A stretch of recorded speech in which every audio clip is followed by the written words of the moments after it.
I don't know if you have noticed, but when you said you chose the best seat in the entire cafe, the bunny responded with the heart emoji, even if it's not the real user, so that was quite funny if you ask me.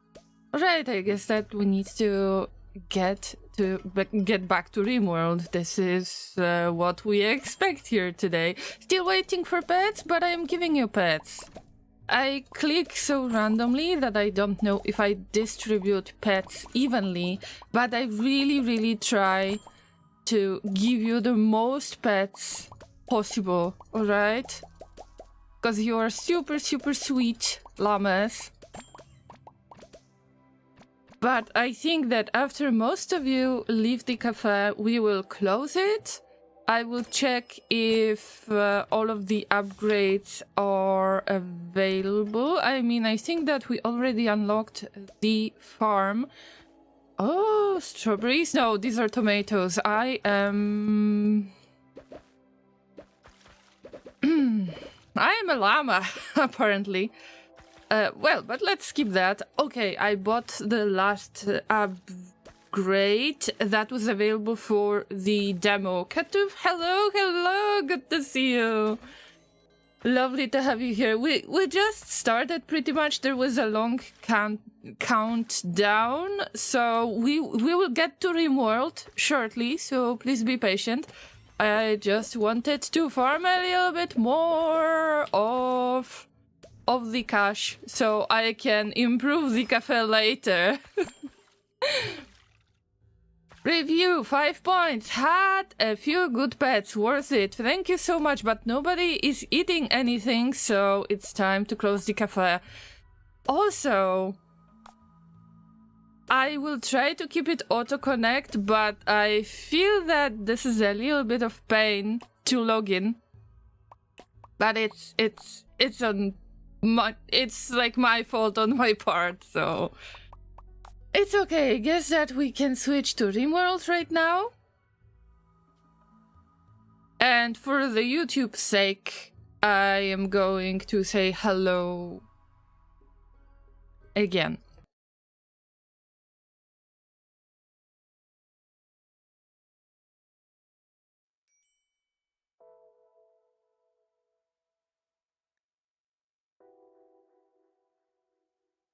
Hey Llamas, welcome to Rimworld Anomaly 1.6 tests. We are on Unstable branch on Steam, and we're looking into the changes in the upcoming update to see if there are any bugs or features involved. And I hope that we will enjoy a little bit of chill together. Because you know that there is no Twitch extension this time, there is no Twitch integration. Until the situation gets stable again, so 1.6 will get released and we'll see, is the mod going to be adjusted to 1.6 or should I get into another mod that connects with Twitch? I don't know yet, but right now it doesn't matter because I try to focus exclusively on 1.6, and I hope that we can start this weekend together. Some of you already told me that you need that, so big virtual hugs to everyone who needs it. I need a hug as well. There's a new channel point reward that costs you only 1 haybrick, our Twitch channel currency, that gives a little hint that you might need a virtual hug. I might be using it from time to time as well. Let me welcome all of the amazing llamas that arrived in the chat so far. I hope I won't miss anybody. So, let me say hello to Kellen, Blady, Mr. M, Kenny the Pirate, Katuf, Sourdough Bread Good. What a lovely username. Welcome. Not Zai. Hey there, everybody. And thank you for the lurk. Sourdough bread. Very good. Very good that you lurk. I appreciate that. Alright. Welcome everybody else who might be lurking, either on Twitch or on YouTube. Welcome everybody who might see this video in the future. Meow. Because Hello. it will be available later if you need to catch up. Oh, wow. Welcome home. Zai, 5 months already? Loreen hype, Loreen hype, Loreen hype. Oh, thank you so much for the resub. It's been 5 months already. Let's have some love and hype and hearts in the chat for Zai supporting for 5 months. Enjoy the emotes. Enjoy being a fancy llama wearing fancy sunglasses. And thank you for being here today. Llamas, I need to check something, one of my settings, because I decided to change my setup a little bit, just a little bit. And this might not be the best idea. Alright, I think everything is good. But I might be out of focus from time to time. Thank you for all of the hype in the chat, my amazing llamas. Okay, are we ready to test a little bit more of 1.6? Actually, it shouldn't be paused anymore, unless there was a quest of some sort that I was trying to reroll. I tend to do that in my private playthrough when I have the time to play it, actually. I think there was supposed to be a quest. Let's see. By the way, Zai, I know that there is a little bit of cracks and bruises, but trust me, you will be okay. You've got unnatural regeneration, and there is nothing that can happen to you. So just saying, because we can see some very bad damage, but it's temporary. So what have we checked for the past few streams? I believe that this is the stream number 5 when I check the 1.6 upcoming update. So what was I focused on the most? You know that I love the fact that things have been... Oh, yeah, okay. Distress signal. Alright, this is an Anomaly event that I actually wanted to either try or bypass, but this will be nasty, and I don't think we've got enough pawns to send there. Today I don't feel that adventurous, let me tell you. But I digress. Basically, what I was testing for the past few streams was mostly related to the caravan, forming caravan, leaving the place immediately, setting up the camp. That was my goal, and this is something that I care about the most. Although I have seen that there are some raiding issues within the game where you are visiting the temporary tile. So I'm pretty sure that I have seen quite a few posts on Rimworld Reddit already.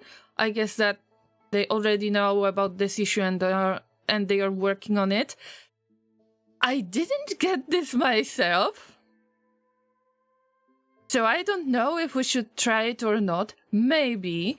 There is no particular thing that I would like to focus on today. I was quite busy this week, and the only thing I've managed to do was to just print out the changelog to have it really close to me at all times. But I will try to look for different stuff. and explain, is it nice? Is it important? And maybe look for some bugs. But currently I just want to chill a little bit with Llamas. Llama finally finding out how to quickly escape. Yes, but this wasn't working in previous versions of Rimworld. So the fail of Salty Colony number 3, Salty Colony number 4, and partially Salty Colony number 5, they could be caused, actually they could be caused by a bit faulty caravan forming feature. Because right now it is possible 100% that when you form a caravan, you can leave immediately. You don't have to pack anything. The only thing that is taken with you, with your pawns, is whatever they already have packed in their inventory. Same with the animals, same with the pawns that cannot walk. If they cannot walk, then they can be left immediately. And I still have really, really strong memories of the previous colonies that actually had the exactly same issue and they couldn't really help them in any way. Yeah. Alright, so as you can tell, I was already trying to plan out some decent space to make it work. We've got 4 amazing llamas that were brave enough to redeem their name in the game. If there is anybody else who would like to redeem name in the game, I am afraid it might not be possible because we're not getting as many pawns. You can't redeem them just like with the Twitch extension. So it looks like we will keep the amount of pawns quite low. Also, it helps with the raid points that I am not getting raided immediately. Hello, customers! Welcome, good to see you, and happy weekend. I hope that you have free weekend. If so, enjoy. If not, I'm crossing my human puppet fingers for you to have a lovely weekend no matter what. I think that the last thing I was trying to figure out was when I was making a plan, you can hide and unhide it, but sometimes it bothers me when I click on a random place. I tend to do that. Then sometimes I can mark that plan and I am not entirely happy about this, but I can clearly get rid of it. Cassandra says, I would like a piece of wood to be named after me. Is it even possible? Let's see. The piece of wood can't be called in any way, but we can make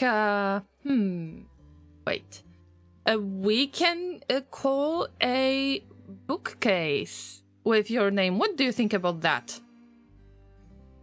Because, well, look at this from a little bit different perspective. Because, okay, you can be a piece of wood, or you can be a piece of wood that unfortunately cannot be renamed, or you can become a piece of wooden bookcase that is actually a great support for the knowledge available for the llamas. What do you think? That would be a good deal in my opinion. Hello, Harkus! Good to see you! And thank you for the last comment on YouTube. It was a very, very nice surprise to see you there. Also, if you can get Anomaly, yes, please get the Anomaly. I have always wanted to be a bookshelf. See, these are goals, actually. Knowledge is power, that's right. Yeah, I agree. Alright, you don't even have to redeem the channel points in this case, because this is so hilarious. Alright. Wait. the knowledgeable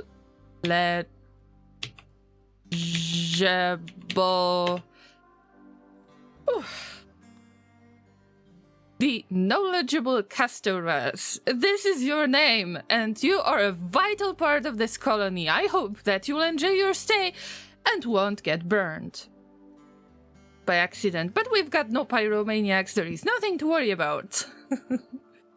I will wait for the new DLC. It looks amazing. Oh, the Odyssey. Yes, it does. Yes. Oh, we've got steel mining worksite. 2 people.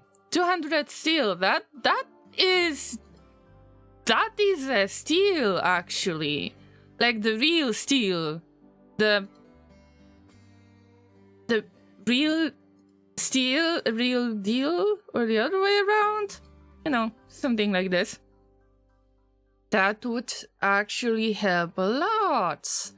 If I could just borrow a little bit of steel from them. Not gonna lie.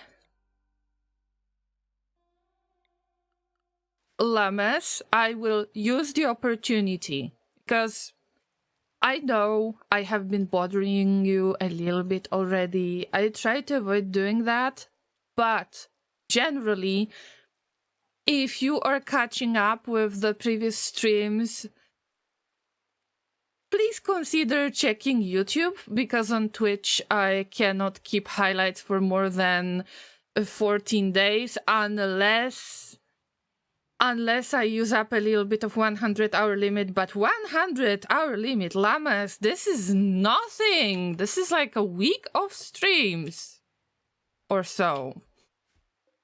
So not that much, maybe 2 weeks of streams, depends on the schedule. So I would say consider using YouTube for this, and also you can leave me a comment. I read the comments when I get some of them, and I just want to see your perspective as well on the changes that are about to be released with 1.6. Have you noticed some kind of weird changes or bugs or something like that? We can keep the discussion even if you're not on my Discord server, pretty much. So just a heads up that there is an opportunity like this. Also, I know that I have been streaming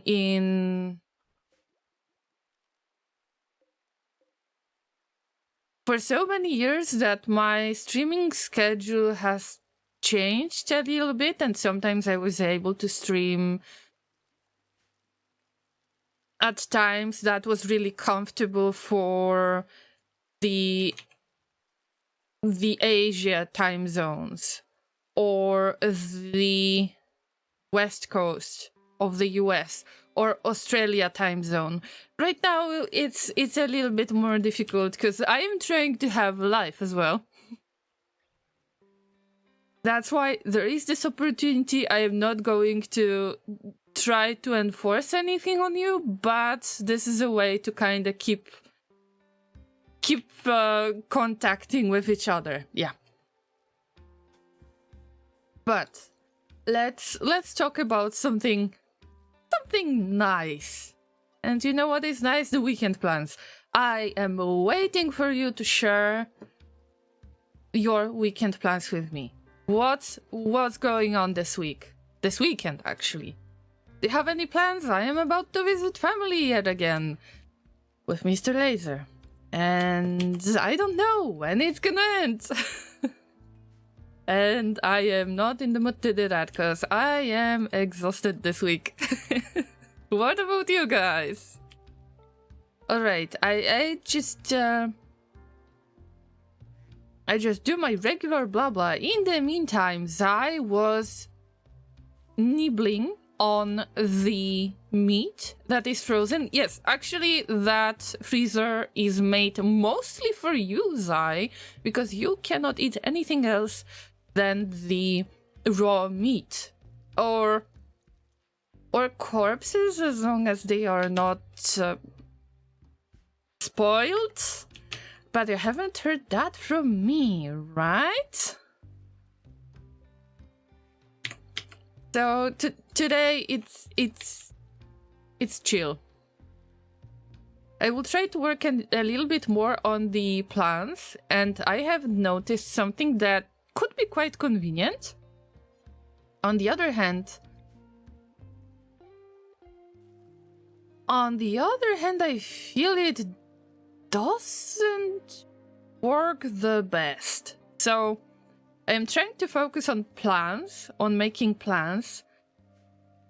Many times I have been using it just to mark the places in which you can,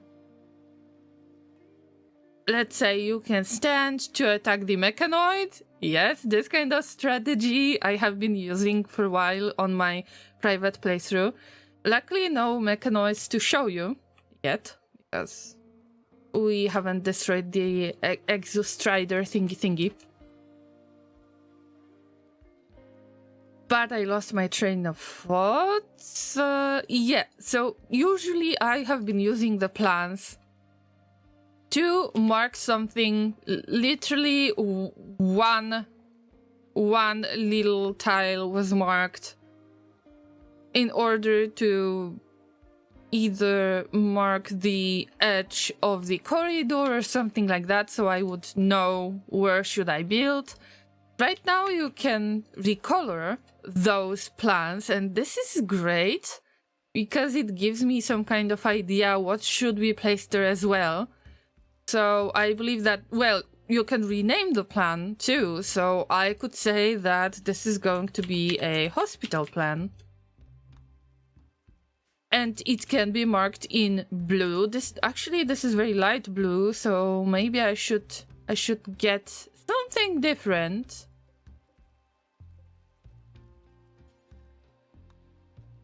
This blue is a little bit too light, maybe because it's raining. But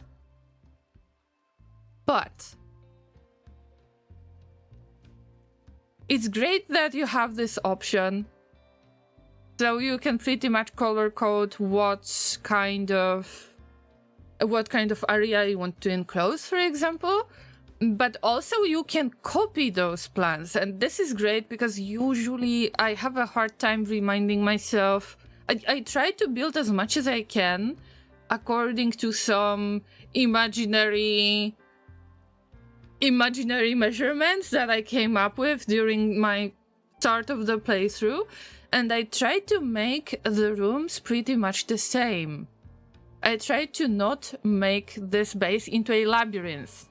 And that's great. And also Cassandra has sent us some food. Isn't that amazing? Mad animals are literally charging towards you, but Zai is here to protect everyone. So Anomaly scenario is my lazy scenario. I love it. Happy lurking, Mr. M. Thank you so much for joining and for the pre-stream hype. We'll lurk a bit as I have to finish a drawing I'm doing for someone's birthday. Oh, this is so sweet. All right. Good luck with the drawing, and I hope that they will enjoy their gift. So, happy lurking. Also, let me catch up with the chat.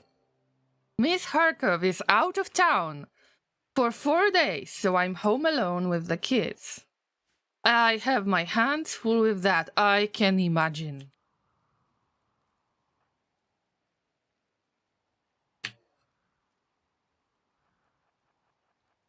But I believe that your wife will be happy if she gets back.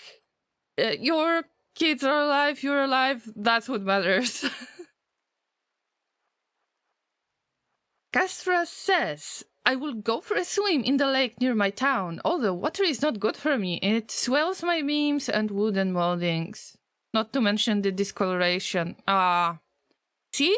That's why it's better to keep you inside in a cozy, warm, beautiful little home that makes you chill with the pawns out there. Nothing bad is going to happen to you unless we get the siege. Then I can't tell you if it's possible. Oh, wait. Okay, I think that the animal got downed. Yep, dropped unconscious, then it healed immediately, and then looks like it's not maddened anymore. You need to cause for the animal to collapse, and then you don't have to deal with it anymore. But I wonder if this animal is a venerated animal to one of the llamas.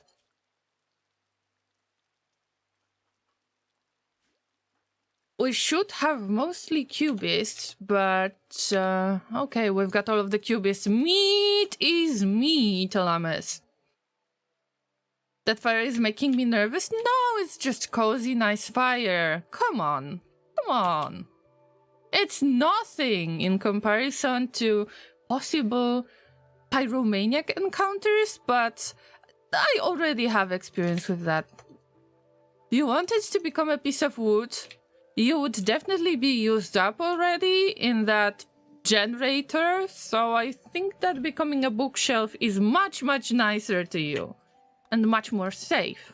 Even if there is a fire.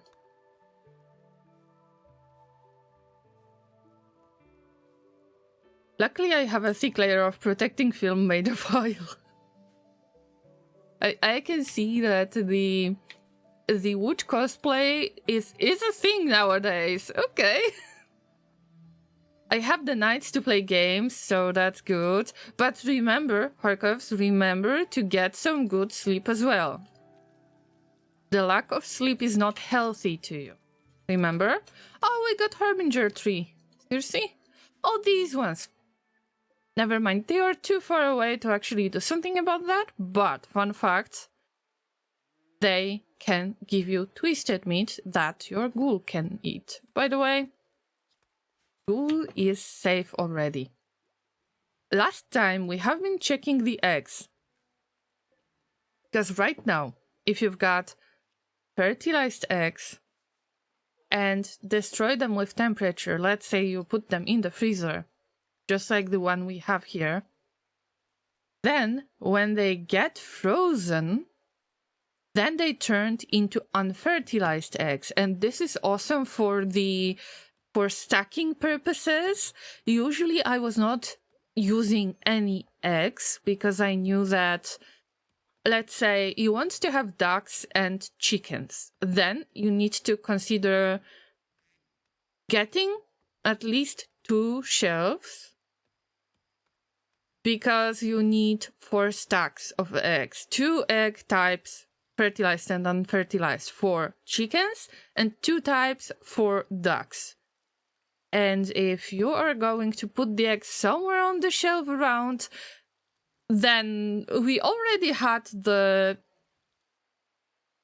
chickens taking over the colony. Remember, I believe that it was Salty Colony number 4, number 3, both of them. Yeah, remember when my game lagged when I was giving away all of the chickens to the trading caravan? Because I remember that. Definitely remember that. Zamius, hello, good to see you. I'm sorry, but I couldn't stream this week. It's my first day this week. I had some job interview situation going on. And I am incredibly stressed. So I am trying to unwind today. My books say no. Oh, come on. I slept from 2 to 6 a.m. last night, so that's enough, right? It's not. It's not, but I believe that with the kids, it might be... It might be a good thing that you had a bit of time to sleep anyway. How they went? Oh, Zamius. I wish I could give you some good news, but I am so surprised by that. Actually, there is a great word in English that could describe it, and I've never used it on stream. It's flabbergasted. I am literally flabbergasted. So, the job interview happened in the middle of this week, and I still I am still trying to wrap my head around it and my squishy brain. What just happened?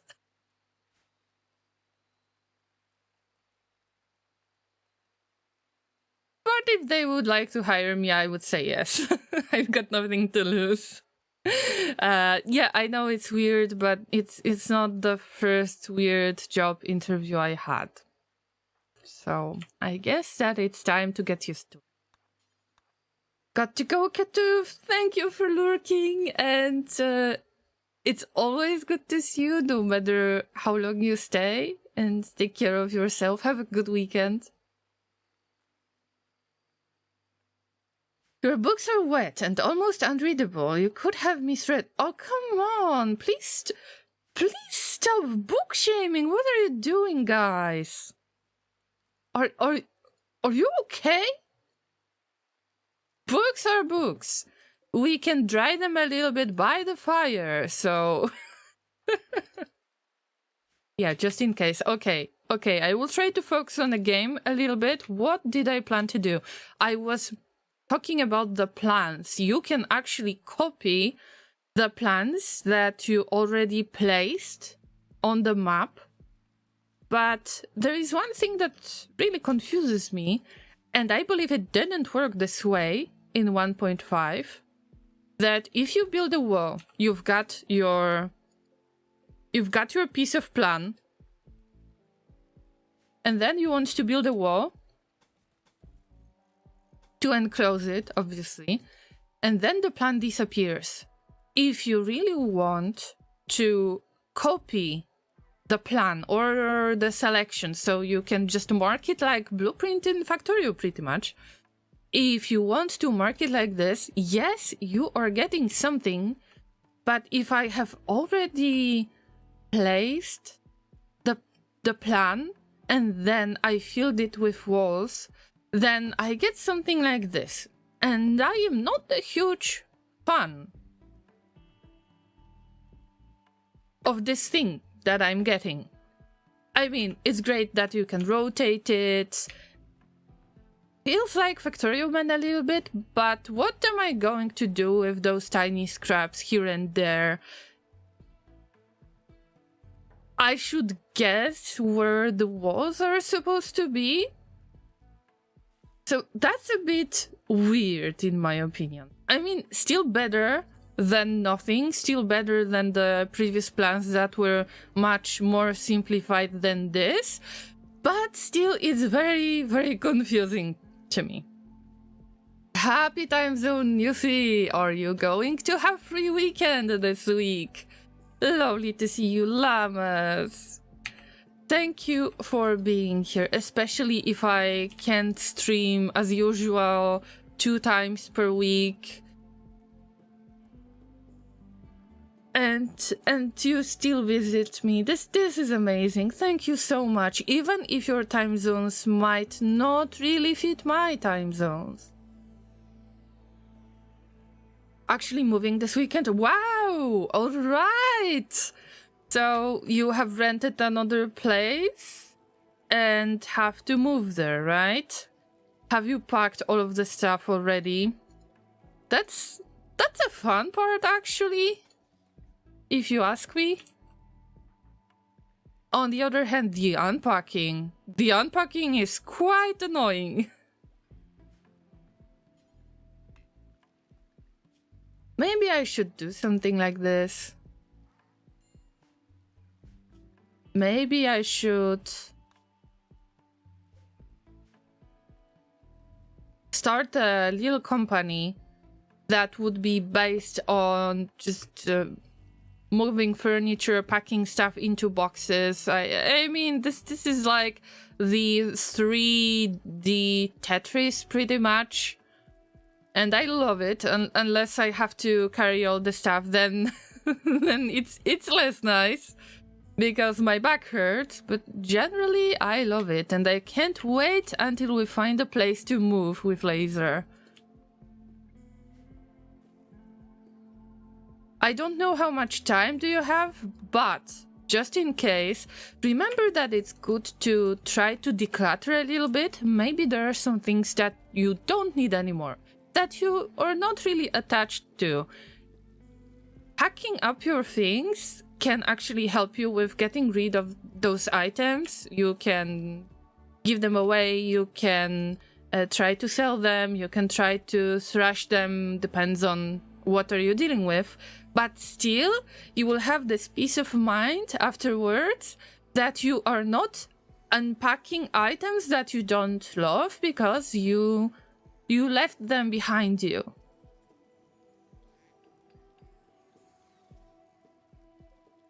I'm going to Canada. I will be there Monday evening. Oh, right, Nufi. So you're moving from the US to Canada, if I understand correctly. I am a little bit afraid to ask it. Is it... I mean, the general situation in the US is quite interesting. I wonder if you were about to move to be closer to family or something like that. Or maybe you got a better job in Canada, if you don't mind me asking, of course. To make it much easier and honestly cheaper and to avoid unpacking, I just went ahead and bought a new home, furnished it, and had movers bring it all in. That makes sense if you trust people to actually touchy your stuff. Because sometimes it's hard, you know, unless you had to pack everything yourself. My wife is Canadian and she wants to go home. Oh, that totally makes sense, especially if you've got family somewhat close to you. Especially with the aging parents, for example, or family members that might need a little bit of help, a little bit of... they might need somebody who will be close to them. This is a great choice. So good for your wife. I hope that she's very happy with this decision. And I hope that you'll be happy with this decision as well.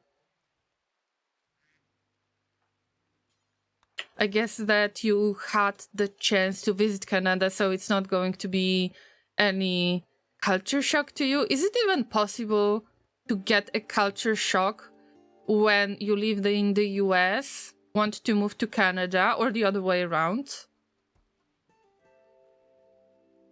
How to say this? I don't want to sound ignorant. Probably I will anyway. But from the perspective of the European llama, I am just wondering. And if you're willing to answer this, I would be grateful. Whoever could actually explain to me, is there some kind of big culture shock? It's all brand new, so if they touch and mess it up, they will be replacing. Nice! Replacing. I love this. Sounds like something that decent llamas would do.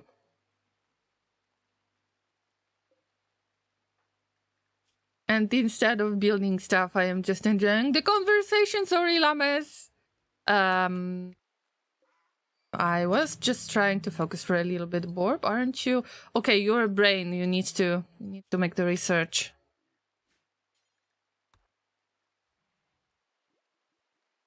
I'm fine with it. I have never been into Canada, Newfie says. And yes, the weather is different.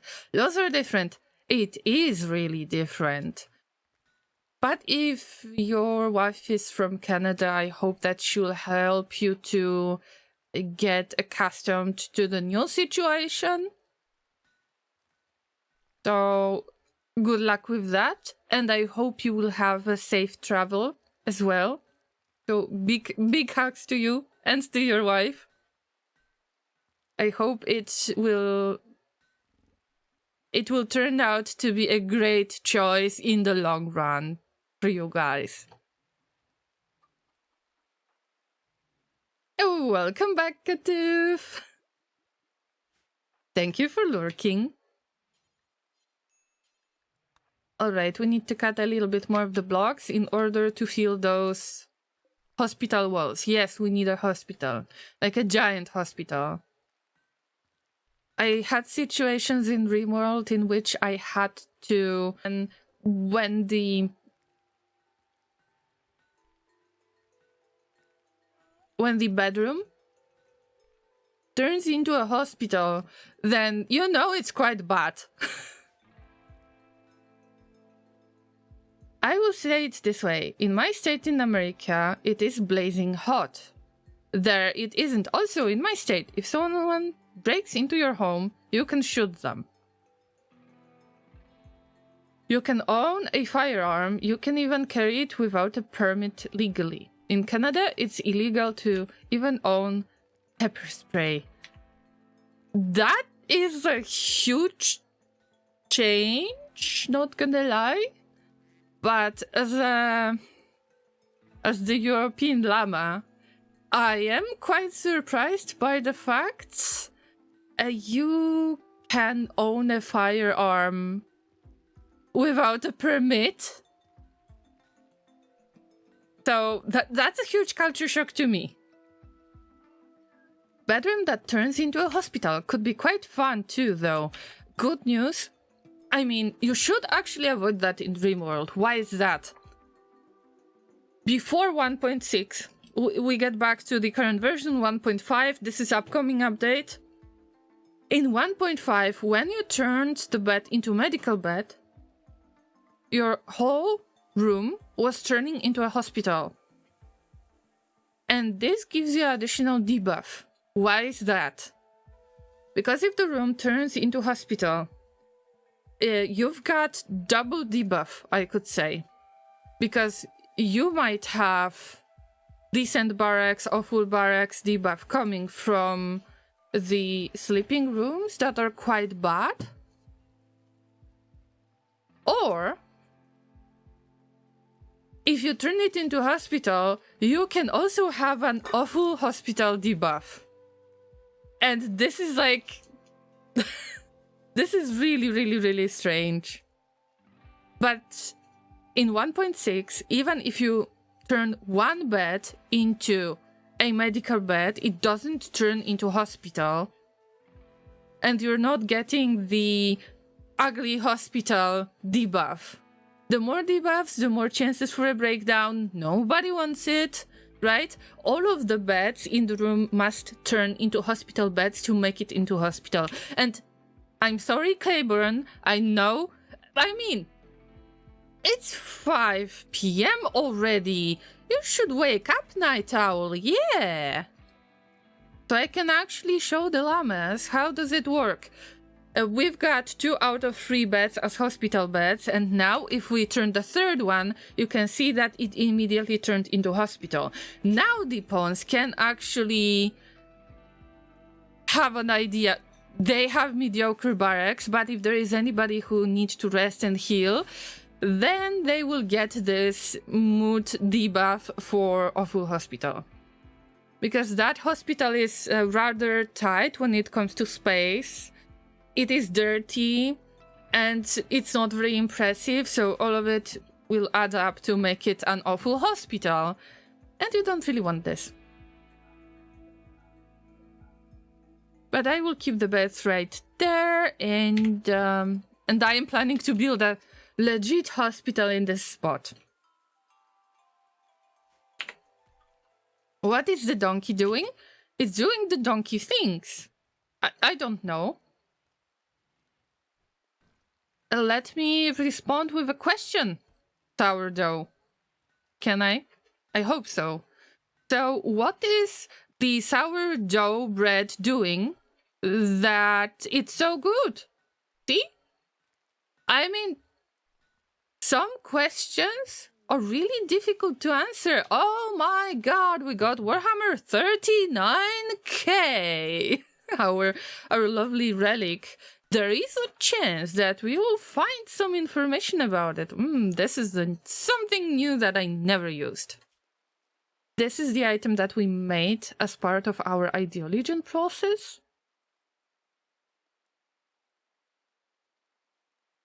And we can actually find it as a relic. That would be quite fun. Nuffy says, I asked what if someone breaks in or tries to steal your car. She said, things like that don't happen here. It's very rare. That alone shocked me. I mean, I don't know what determines that the area is quite safe, that things that like that are not really happening. So don't ask me, because humanity in general is really weird. But I guess it's good for you, right? Maybe it's very calm area that you might actually enjoy a lot. But I can understand that if you live in the place where possibly you are used to some kind of possibly dangerous situations, and then you move to more quiet place, it's like, what's going on? But I think that it's going to be better for you, so I'm happy, Newsy. Let us know if everything went just fine, and how do you like the new house? I'm really happy for you. Happy, come on guys, exclamation mark hype. Let's throw some hype for Newsy. So speaking of the donkey is donkeying. Doing donkey things. I don't even know if donkeying is actually a word. I hope it's nothing offensive. Oh my god. I should think before I say things. I just like to make up words at random. Please tell me this is nothing offensive. Anyway. Let me show you our set of relics that we came up with together. Laser is offended. I mean, it's not the first time Laser is offended. We can skip that. No, seriously. Hello, Laser. We've got 3 relics. One of them is a hay brick that is a cube. I mean, who would have thought the cube is got a huge cube as a relic? That is called hay brick. The happy little accident is the incendiary launcher, because I've got really bad time with explosives in any other games. And we've got... well, as requested by you guys, Warhammer 39k. Yes, this is on purpose, because I tend to paint miniatures from time to time. I didn't do that on stream a very long time ago. But it's just nice to have it as a part of our lovely relics, and now it is time to try to get this sacred object. So there is a quest. You've learned that a relic of cubism is nearby. The Warhammer 39k, the Shambler's Kiss, is an ancient object venerated by all cubists. If you collect it, you could build a great reliquary to make cubists happy, attract wealthy pilgrims, and bring more people to cubism. I think that we all agree that everyone needs to become one with the cube, as our Pope of Cubism, Just Borb, says, to become one with the cube. First, you need to find the Warhammer 39k. Watch for opportunities to gather information about it. Imagine I never did that. So we accept this quest, and I don't know what's gonna happen next. Maybe we should just travel the world? I don't know, maybe to trade with other factions? Maybe it will happen as the set of events somehow in the future? I've got many questions, but this is not 1.6, this is just ideology thing. We will be waiting then. Anyway, I can see that we've got a lot of blocks to cut, and I see that no, this is not enough of the food. Also, Zai will need to hunt because they don't have enough of meat, and meat is being used to make food as well. We've got a few fine meals, but it's not enough. These animals might not have the perfect pen, but I prefer this for now. The animals don't seem to escape, even if they can fly. I guess this is because of the tameness, just like you said before. So it's all good. And I need to keep at least one donkey, because this is both pack animal.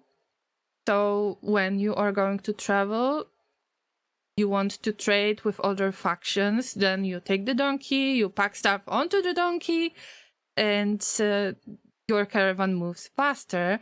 But also, it is the animal that you can mount.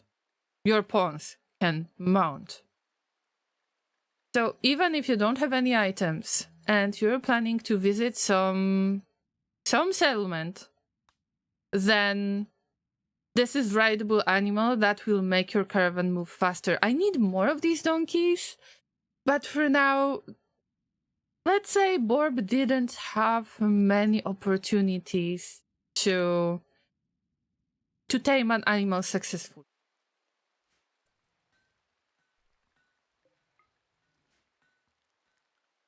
If you've got any questions related to Rimworld that might not necessarily be related to 1.6, don't hesitate.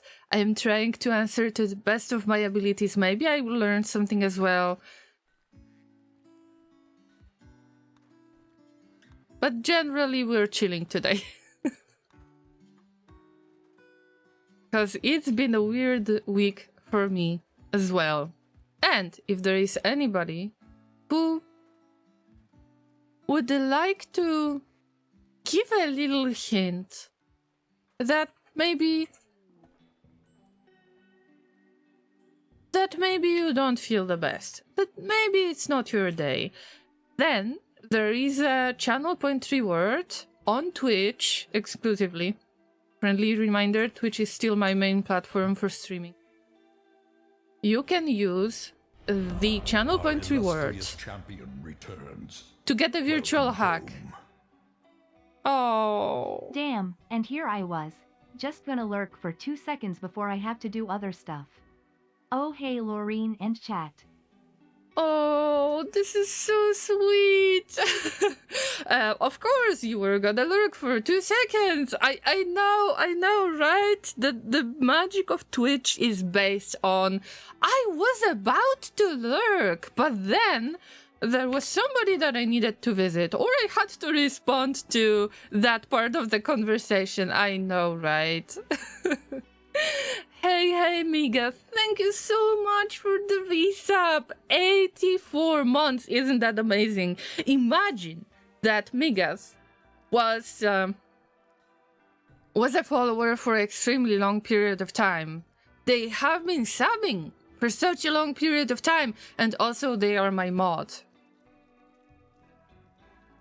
I cannot express how grateful I am. Thanks for the support, both mentally, financially.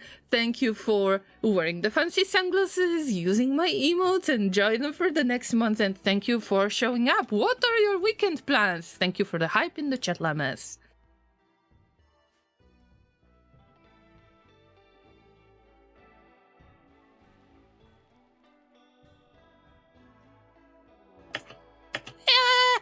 We have been raided. Oh my god. Wait. Llama, calm down. Calm down. What's going on? Oh, the furries. Oh no, the furries have good technologies. Oh my god. Yeah. Oh, wait. Wait, are they? No, cannot be. They got simple weapons? Serious? Wait. Approaching from multiple angles. Let me see. They need to have firearms. No? I mean, alright, whatever. Yeah. Let's go. Also, there is Greypaw. Amazing weather, by the way. I just knew because of that music, but still... Still, I was busy with something else. Damn. Zai, I believe you know what to do already, right? You will become a bait.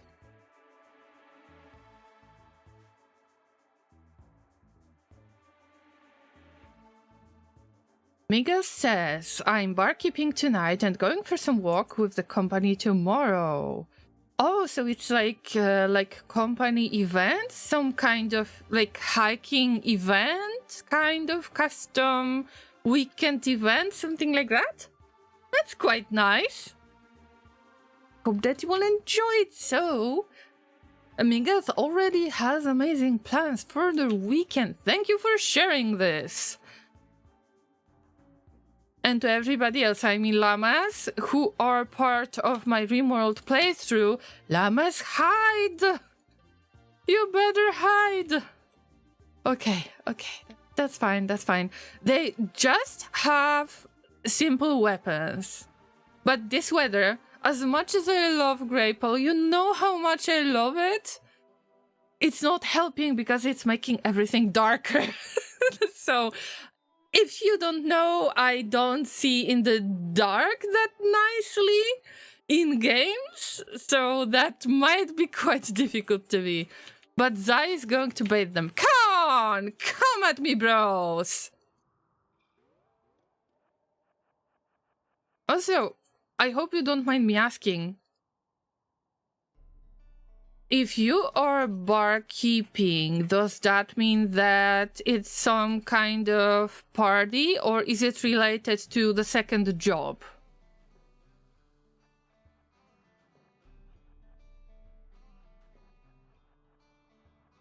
Hey, come at me! Come at me. I'll be careful what you wish for. But actually, the faster I get rid of them, the better. They are approaching from multiple angles, but when I hover over this raid notification, you can see that we've got only 2 directions. And there are 2 furries out there, but good news, they only have like simple weapons, they don't have any firearms. Usually the Itakin can surprise you with firearms. Because I don't think... Yes, these are Itakin pirates, so they definitely have better technology. Let me read the description pretty much, so you can figure out what's going on right there. A close-knit band of hulking, fur-bodied pirates of the Itakin xenotype. They refuse to deal with outsiders and are quick to call their animal warriors against those who disrespect them, or those wealth they intend to take. Originally engineered to populate the icy planet Itak, Itakin now pursue their traditional lifestyle on many worlds. And yes, it is true that they can call the animals. They have the skill that is called Animal War Call, and they can basically call the animal, make it mad, and make them fight for them. Good news, looking at the wildlife, the absolutely worst thing that they could possibly use for animal war call would be either megasloth, rhino, or muffalos. Other stuff is alright, I'd say. Would be nasty if they would use war call on the boom rats. Not gonna lie. But they didn't do anything yet. They were supposed to prepare for a while, but I don't want to wait. I want for them to come to my base already. And I will use the autosave for this. Cute doggos, I don't know. I think that they're actually something between the cat and the fox. But I don't know. Don't ask me. I never really put a lot of thought into this. They were attacking me, so that's something I'm worried about. Also, they are very aggressive. If you've got them in your colony, then they can be... They can cause some of the social fights, and it might not necessarily be a fun thing. Right, I need to get them to this little trap of mine. They need to hold open all of the doors. I don't know when they are going to attack. I guess that I still have about 2 or 3 hours, but we'll see.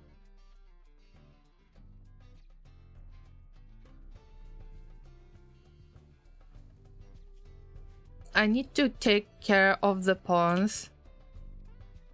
So they are not going to have a breakdown during the raid. That would be the absolutely worst thing.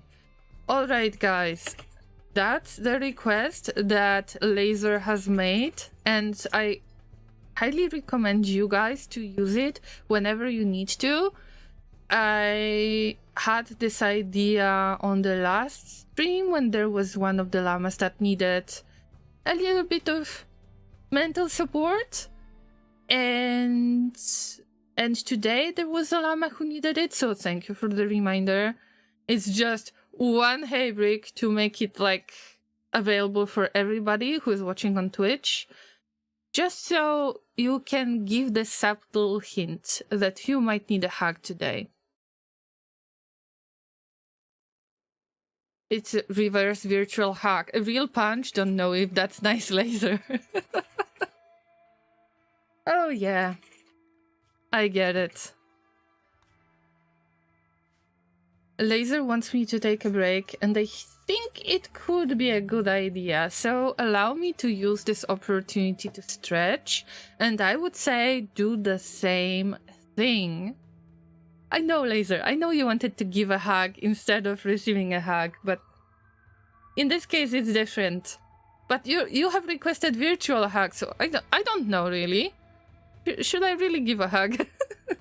But now, seriously.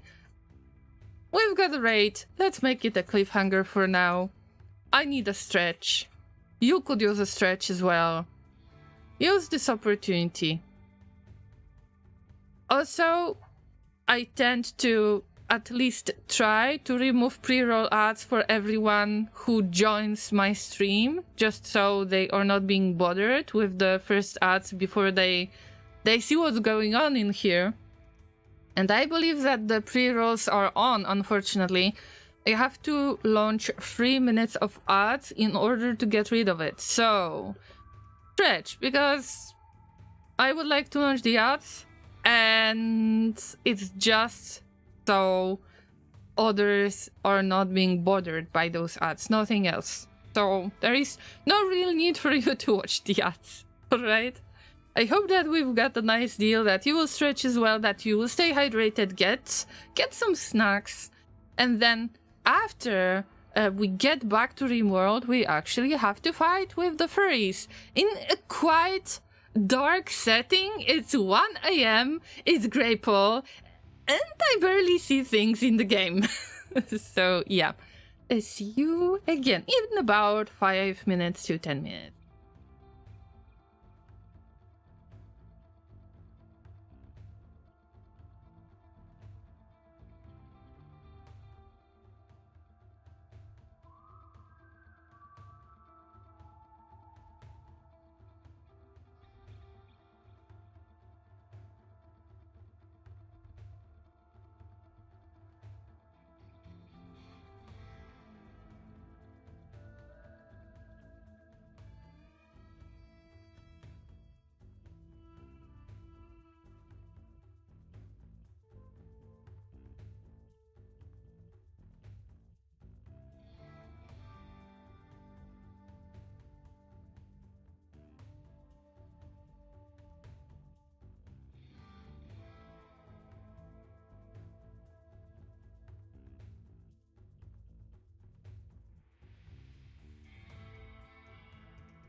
back. Thanks for waiting, Llamas, and sorry for such a long break. I see that Video Caesar is here. Hello, good to see you. Wait a minute, where is my hand? Oh my god, I cannot find my hand. Where is it? Where is it? Oh, hi. I needed to pick up my hand. Hello. Thank you so much for waiting. I needed to have a little conversation with Mr. Laser. But it's okay now.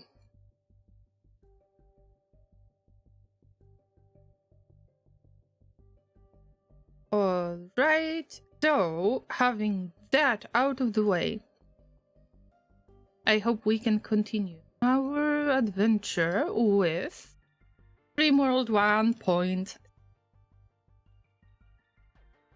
What was I doing? Actually, I needed a little bit more of time to focus. And Laser is still trying to get me out of the initial shocking experience. It's been a difficult week for Laser as well. Anyway, we've got the raid. I completely forgot about that. It's not like I underestimate my enemies, because they can still be extremely difficult to fight. But there are only 3 of them, and this is good news. Also, the good news is that Zai is going to be our tank. Also, they will be our bait, because they are a jogger. Good news, I got this recommendation from one of you, Llamas. The first time when I started Anomaly, try to pick the ghoul that is a jogger. Perfect option would be tough and jogger. Unfortunately, not this time. Right, time to give them a shout out. Alright, I will try to do this, although I don't know if they are friendly. Doesn't really look like it, but let me try to give a shout out to this pirate furries, space pirate furries that are actually going to attack us. Not yet? I mean, bruh, come on. Come at me, bro. Come at me. Come on. Come on. Right now, we are attention seeking.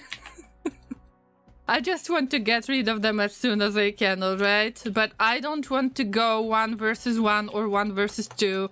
I want to have this advantage by using my little corridor of death.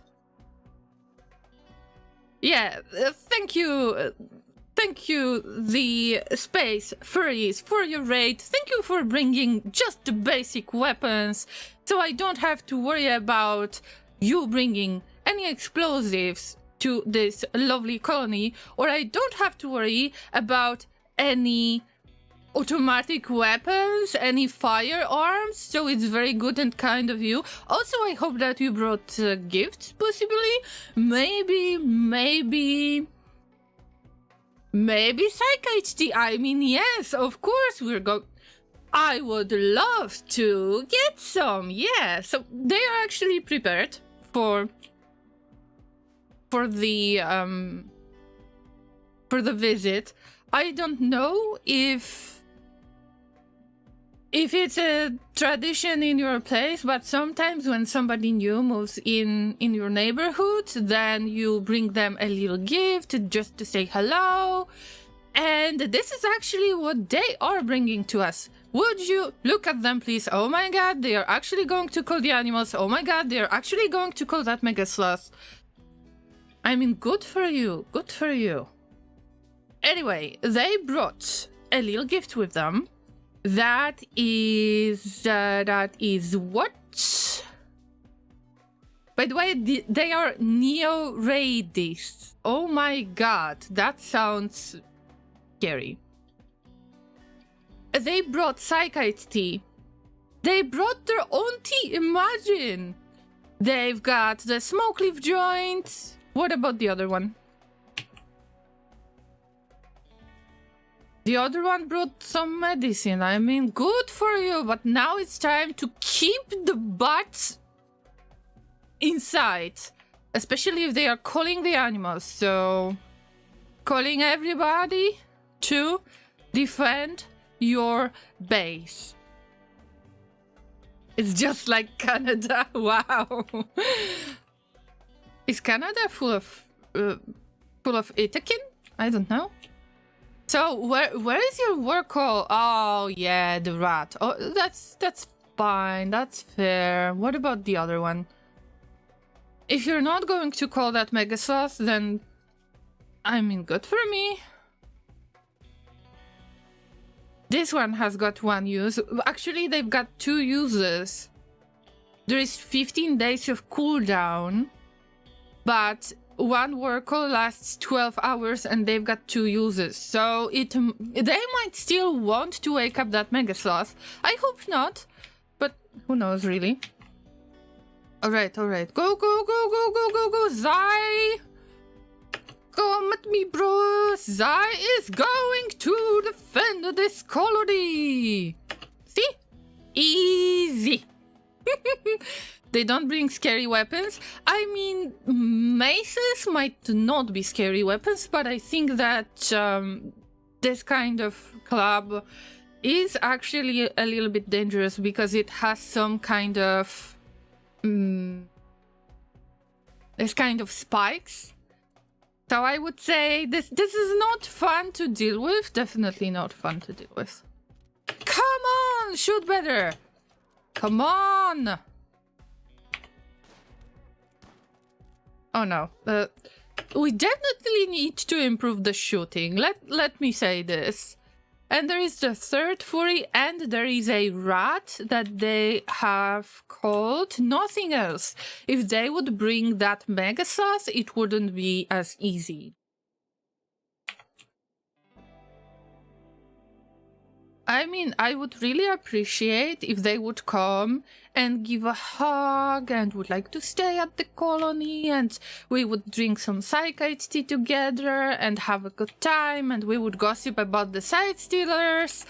But of course they had to spoil the first experience, like, you know, the first impression. They actually didn't make the good first impression by... I mean, they brought the gifts, it was nice that they wanted to meet us, but then they started attacking. So, what are you doing here? Never mind. Never mind, they are all dead. So, we are getting back to our business as usual. Also, Zai needs to eat. And I would like to remind everybody that no drag is our default policy that we are going to enforce on every new colonist. By the way, this is something that you can do already. I think it was not available in 1.5. So there's that. Same with no raw food. This is the policy that I make. That is based on no raw food. Of course, Zai is not part of it because Zai needs to eat the raw meat. And then no tainted or tattered clothing. This is the default policy as well. But please do not use those drugs. What? Megasauce? We have an angry llama? Oh yeah, because we have been attacked in our own home. I mean, come on. I thought that they wanted to have a little bit of tea with us. I thought that they wanted to have a conversation and get some gossip. But no! That was really rude of them. They just wanted to hug. Of course I would hug them. I would hug our furry little friends. But not this time. By the way, I am not going to get into details much about this quest. anyway, this is one of the ways to finish the game that I am not able to do right now. But basically what you have to do is to be nice to this pillar faction.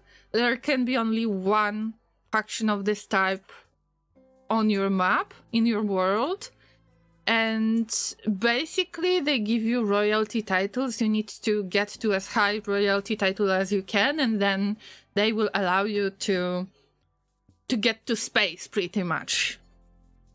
So that's even... I think that Factorio has got better business model, I would say. What? Mega sauce? If you are reading the closed captions, then it might be quite weird, yes. Yes. By the way, Llama, you forgot to enable CC again. I'm sorry. Thank you, Mr. M, for the reminder. I'm sorry. I am like that for the whole week.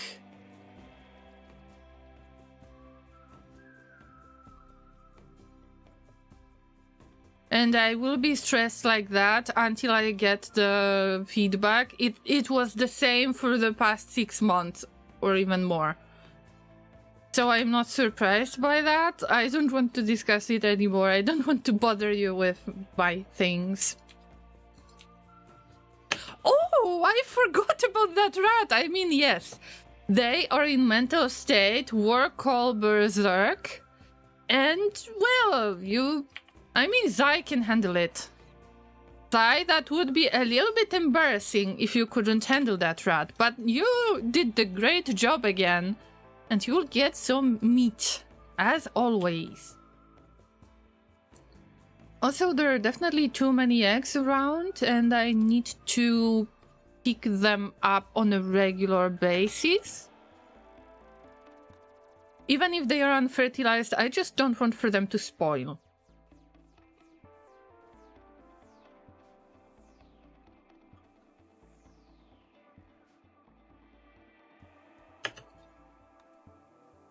Also, it's not that important to keep on making food because I believe we've got enough, especially with those fine meals.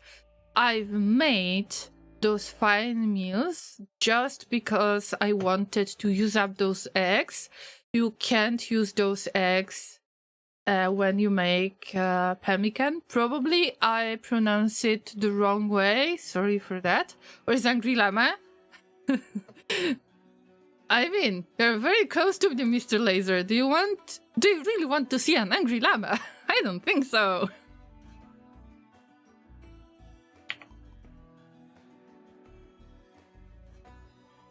Let's stop making any other food and we will use the eggs for fine meal. But also I need a bit of rice. Nobody is doing the rice sewing because Claiborne is asleep. And Claiborne is asleep because it is 8 AM. You cannot really see that because it's Greypaw. But isn't that like a nice weather? It feels like...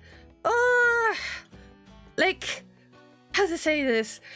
You get out of your colony and you can smell the fresh shambler body smells, right? Like the cemetery visit or something like that, right? I am waiting for the shamblers to approach.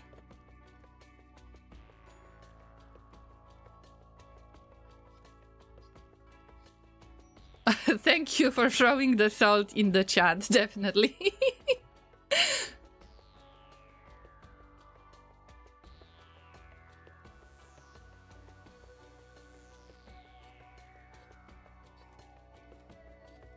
Zai, close the door, please. You don't need to Hodor anymore.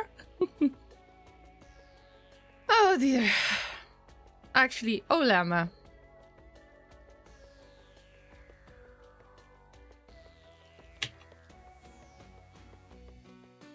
But at least the raid wasn't very difficult. It is time to... Okay, Odaba is working on the plants, even if they are not good with plants. Sewing is not bad.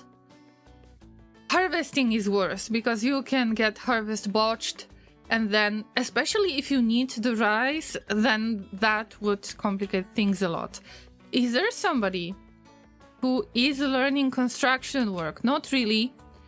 Borb is mostly our brain that is working on the research, Anomaly research, both Anomaly and the regular Rimworld research. We need microelectronics, and I think it was related to drilling. I wanted to check the part of the changelog that introduces a little bit different drilling than usual. And I think I need to rush this research. I don't have much space for other research, so getting that hospital would be really nice, because we can make that hospital into the research room first. Also, you actually need to keep the research room clean, so that wouldn't be that awful if we make it into the research room first, because it needs to be cleaned up on a regular basis anyway. But because Odaba has got the best construction skills, we are going to just rush it.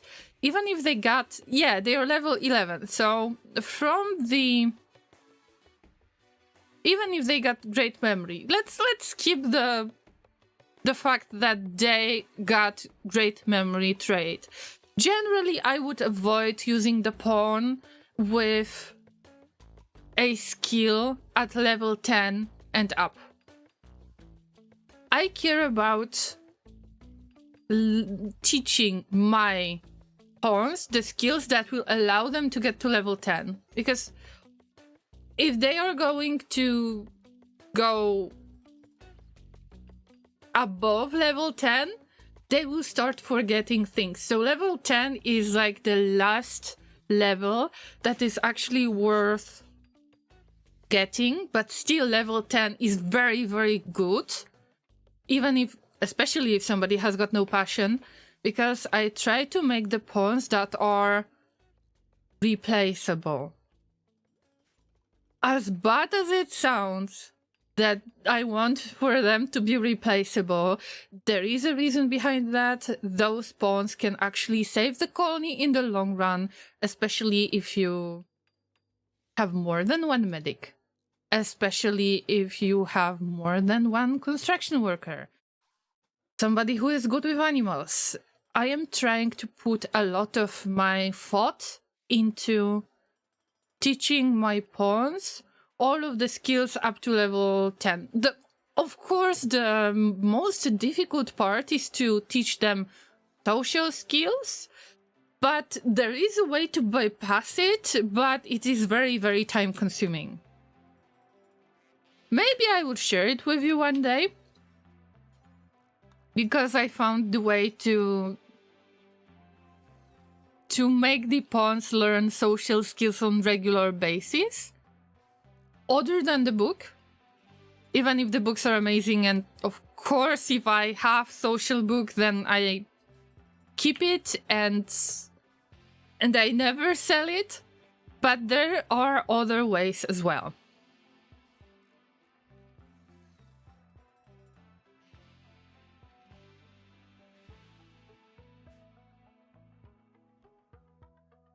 Llamas, I mentioned before that when I placed a plan, then it's going to disappear right after you start building. And this is a little bit confusing, because I would like to be able to copy the selection. I mark all of that area, and the only piece I get is the piece that I haven't built over. Should I say built over or built on? See, I just don't have a wall right there. I didn't build anything in that spot, and this is the only reason why I am still able to copy this part of the plan. But I am very confused why those plans disappear. Maybe, if we could have a different option that would allow us to keep the plan even if you build something over it, just like in 1.5, I think it would make much more sense. And then copying the selection of your plan would make so much more sense. It would remind me a little bit more of the factorial blueprinting.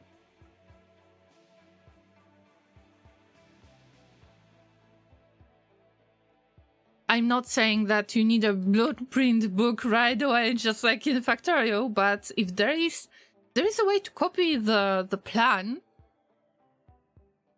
that doesn't exist because it has been used to build on it, that's very confusing. Maybe it's going to change. That's why there is unstable branch on Steam, so we can check it out together. The community can give the feedback, so it's all great. It's just very confusing.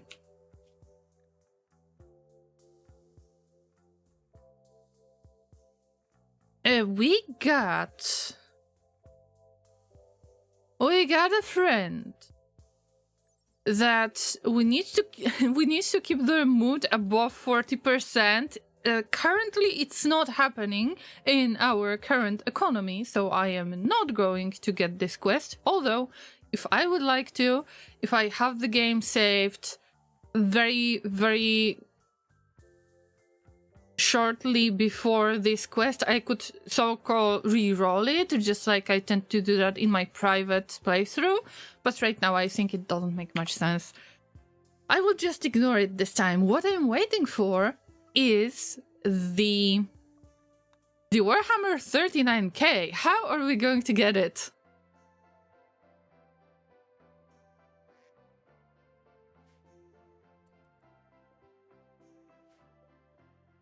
The chickens are flying also. Somebody collected the die and nothing happened with it. Okay, so the die was... it can still deteriorate. Remember about it, but it doesn't spoil. You don't have to put it into fridge or freezer in order to keep it usable for a longer period of time. That's something that I've seen in 1.5 already, so this is not a new thing. Although in my 1 year of experience in Rimworld, I actually noticed it, that the die, you had to put it into the freezer in order to keep it fresh, but you don't have to do that anymore. And it's great because I had like a separate freezer for twisted meat and hay and dye. And that was weird.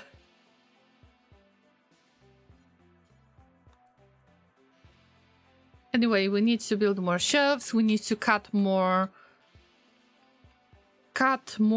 chunks into pieces. We need to close that part and make it into usable space, somewhat usable space. Also, I don't know if you have noticed, but I think it's worth mentioning because my strategy has changed a little bit. In the past, when I was learning how to play the game, especially with Twitch Toolkit, Toolkit Utils, with all of your external support, with your external influence on my game, I didn't know how to obtain steel. And because I know how to do it right now, then I don't feel any pressure to save up on steel that much. And this way, the only type of conduit that I use is hidden conduit, that prevents me from getting accidental fire. Yes.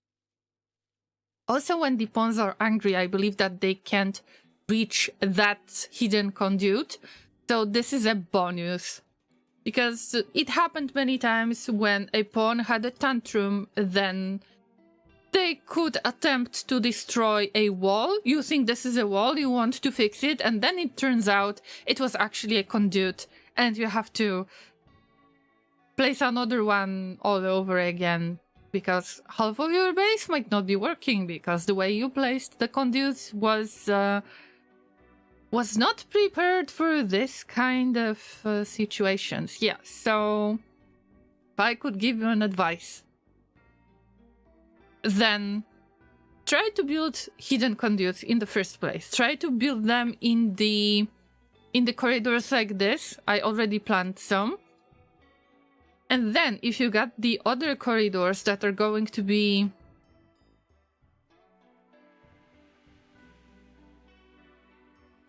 I missed the word, so I can't really say what do I mean exactly.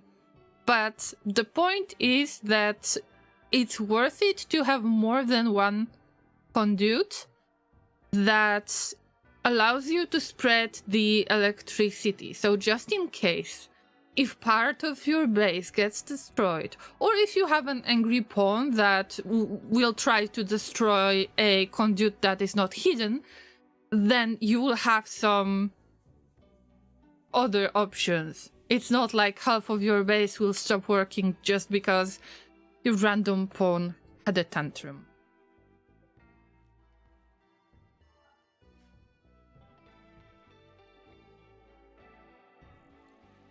But how do I get the steel in the first place? In 1.6 they actually removed the opportunity to take off the concrete. The concrete was used just like this one, the ancient concrete. It was lighter in the previous version, I believe. When you used the remove floor option, then you could gather a little bit of resources. So in this case, you could get some steel. But unfortunately, it doesn't work this time. But you can still stumble upon some kind of ruins that are made of steel walls. And this is something that I am aiming for, that I'm looking for, just so I can accumulate a little bit of steel in case of thing breaking down or needing to build something. By the way, we had an update on the Void Monolith that I haven't read. I hope it's not a spoiler to anyone, but let's read it. Study. Just Borb has had a breakthrough while studying the monolith. She believes the monolith is a conduit for psychic energy, connecting to some distant location. However, she's unsure where or what it connects to. Borb is convinced that by studying more anomalous entities, she can find a way to close the conduit or learn to harness its power. The monolith now provides more knowledge when studied. It's worth it. When you need the basic research for Anomaly, you need all of the options that you can get. Also, I need to focus on trying to get better entities. By better entities, I mean bigger entities, because apparently, according to Rimworld, bigger is better. That will allow you to get some more... Ooh, Flash Storm. I am not a huge fan of these. Please keep the Grey Paw. The Flash Storm is striking at small areas with lightning. This can cause massive fires. So then we will have the rain if there will be a lot of fire around. I'm not a fan of Flash Storm, but here we go apparently. But look at the general vibe. You've got the Great Paw. The music is nice. It's quite dark. Even if I can't see anything, I still love it. And then you get the Flash Storm, and then you get all of those lightnings. Amazing weather. Amazing. It's just, let's keep the fire part of it, and I would like to have it permanently on my little piece of map. But unfortunately, nope. But unless they are going to hit part of my base, I shouldn't really worry about that. But I mentioned that size actually do matter in Rimworld, and yes, I mean the size of the entities. The entity like this, like a side stealer, it is very small, it doesn't generate a lot of bioferrite. Bioferrite is a kind of rock, at least this is how I interpret it. It's the material that gives you quite a bit of advantage early, at least in my opinion, especially if you're making bioferrite weapons. And this is what I am aiming for. I would like to make a bioferrite longsword. We don't have the research for that yet. We need to get to smithing, then to long blades, and then make the longsword. But actually I want to rush the microelectronics to get deep drill. Because deep drill is a part of changes that have been made in 1.6, or at least something that is about to be introduced in the game.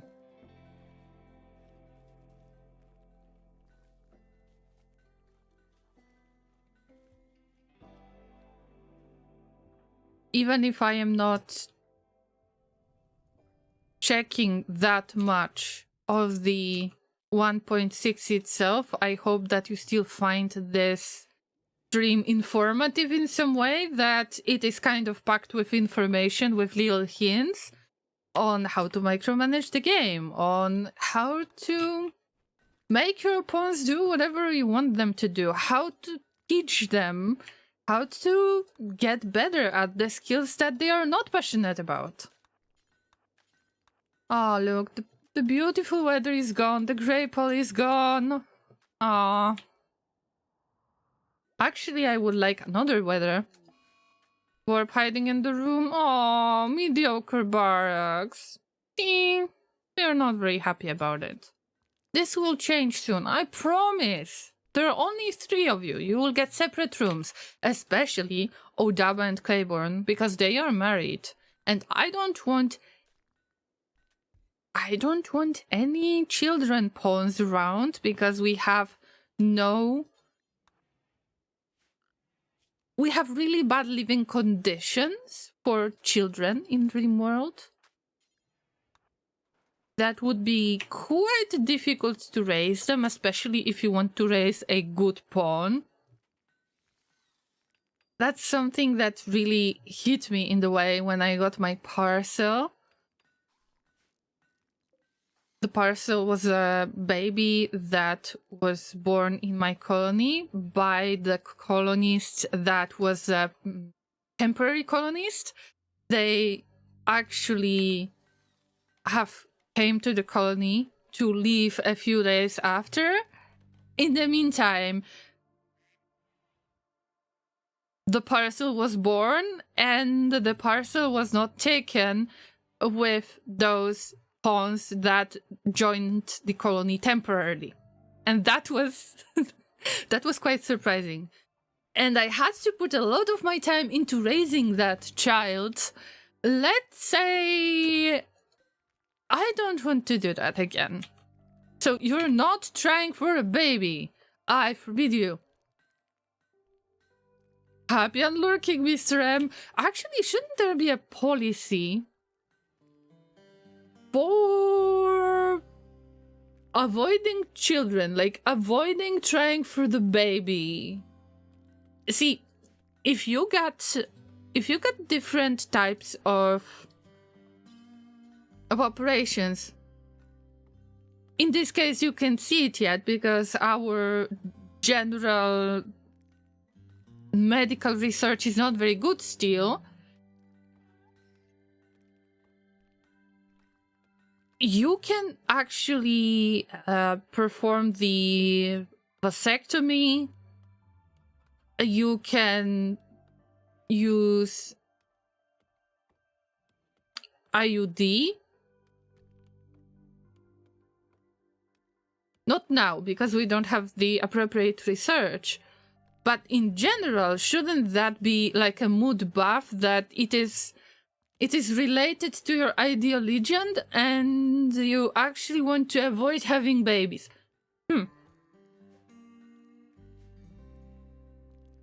Mr. M says, I'm back, we'll continue it tomorrow, hopefully finish in 2 days. Alright, welcome back. Thank you for the lurk. We all know what happened last time a baby was made in the colony. Let's say the body of your pawn is still salvageable, you are just buried and waiting. and waiting to be resurrected.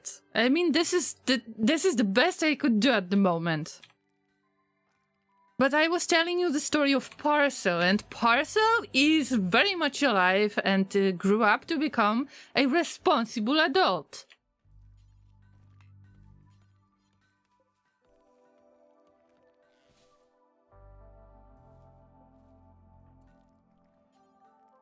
I don't know if that matters much, but if you can extract the tree, I think this is better because I feel like if you're cutting down the trees that are not ready to harvest, so they are not at 100% of their growth stage, then I feel like it's a little bit of waste of time. But if you move those trees, then you actually get plants, skill, experience, but also you can cut down the tree when it is ready. And mostly you can just move the trees that are in your way without burning them, without doing bad stuff to them, just like in Factorio. Yes. This time, I promise you, no babies in this colony. Vote for Llama as the president of the Rimworld universe. Thank you. Trees are friends, that's right. That's why we are replanting them. And we will burn them later, when they are grown up.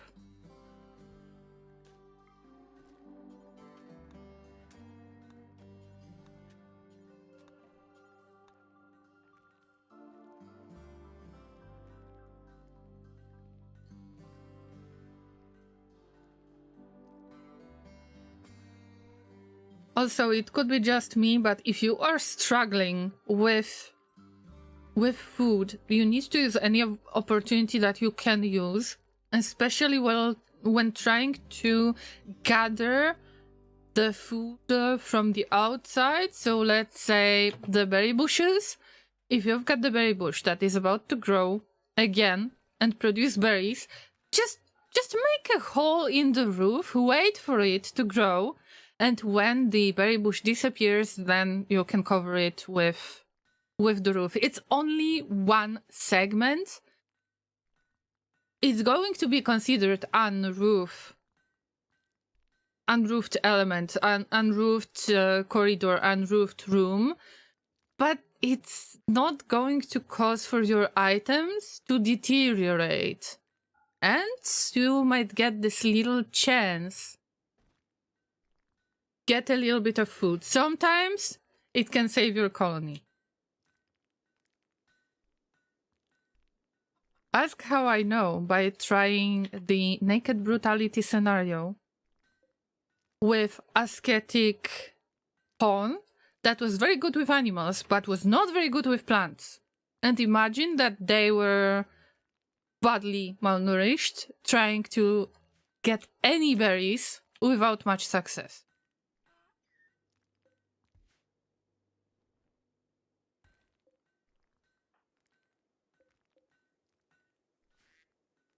So how is the research going? I think I need to push it a little bit.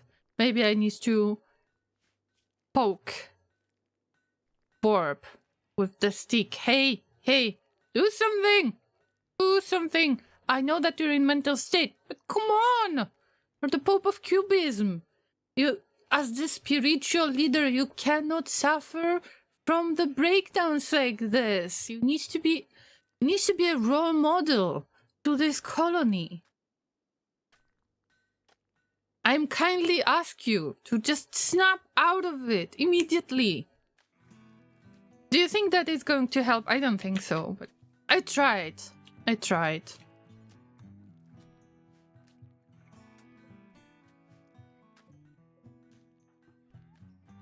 Odava is getting that precious experience for the plants. Pope of Cubism, but where is the cube? The cube will arrive when it's meant to arrive. Patience, young llama. Patience.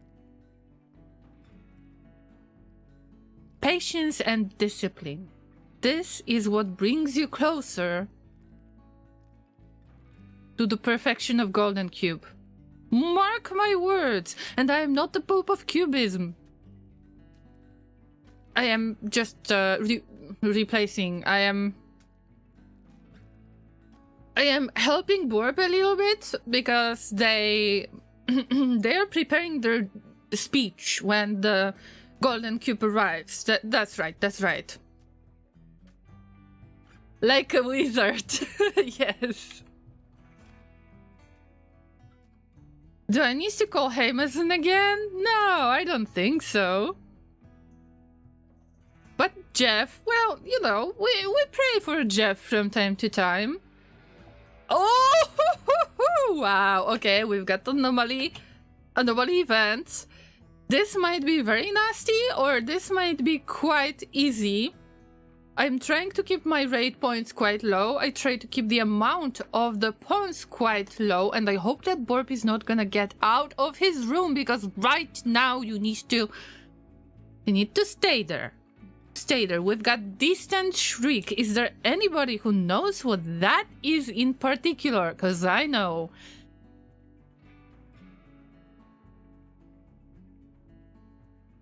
Let's have a positive perspective on this event. Your colonists hear inhuman shrieks in the distance. Something is out there. Something that is going to provide a lot of meat. Our ghoul is gonna be very, very happy, but our ghoul is going to tank a lot.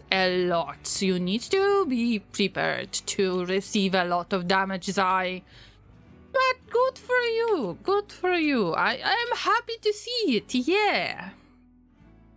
Odaba, get back. Like, you can't really build anything because he needs to hide every time. I mean, well played, Cassandra, well played. And that's something, friendly reminder, that something is invisible. Also an egg. Fertilized egg. We need to put it in the freezer. But now everybody stay in the room. Don't get out. Please stay calm. Please do not panic. I will try to save our sorry butts. But I need your cooperation. That's very important.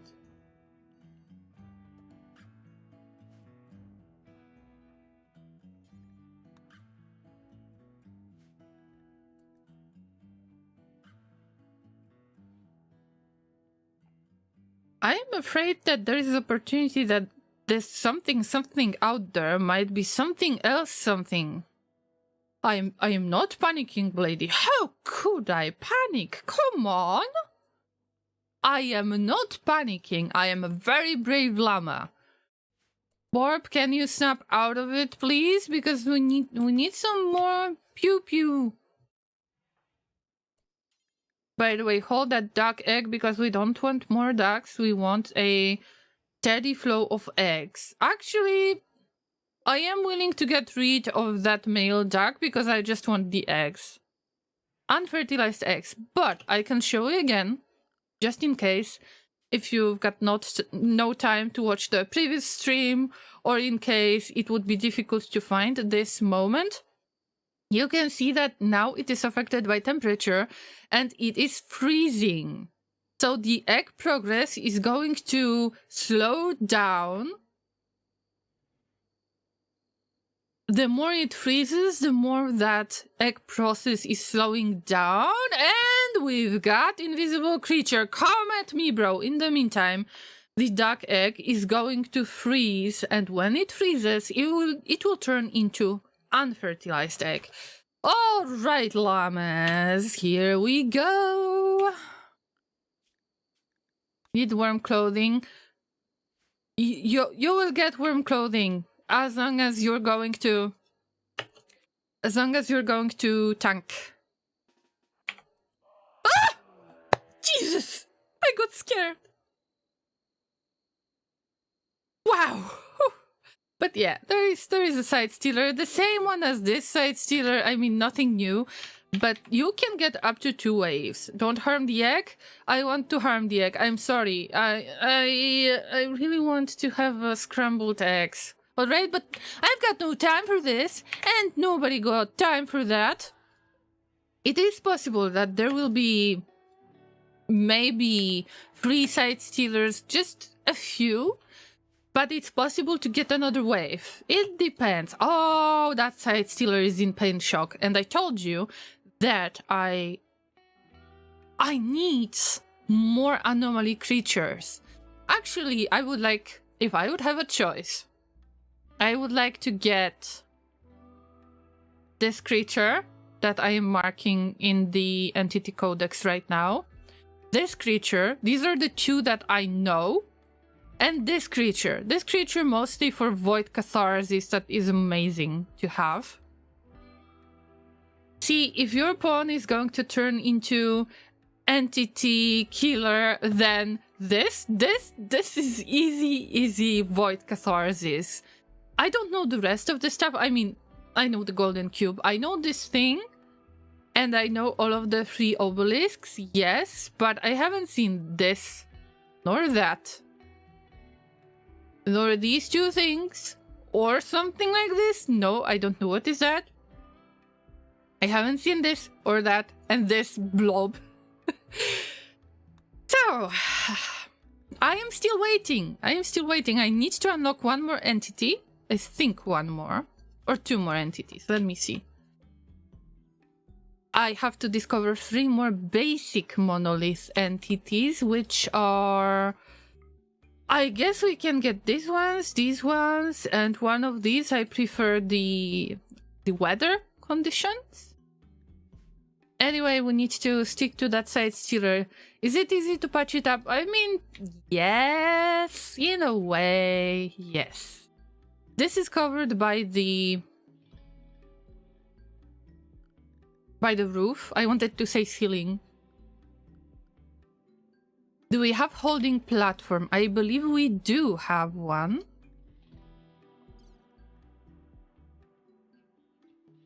Entity containment. Yes, we've got holding platform. I can still try, because these are just side stealers, I can still try to get the containment spot, hitching spot. Wait. Holding spot, I always forget the name. Holding spot in this case has got 43 containment strengths. This is enough to hold a side stealer. Somebody get this thing. Because we need the bioferrite. I mean, sorry, business is business. Also, you're going to learn a little bit of medical skills. Good for you, Odaba. And now we wait for more anomalies to come. I don't know if there was only 1 side stealer or not. If the side stealer dies, it's possible that there could be another wave. Because I've got really small community out there in the colony. There could be only 1, but who knows really. Tends to that side stealer, but in the way that it's not going to get back to 100% healed state.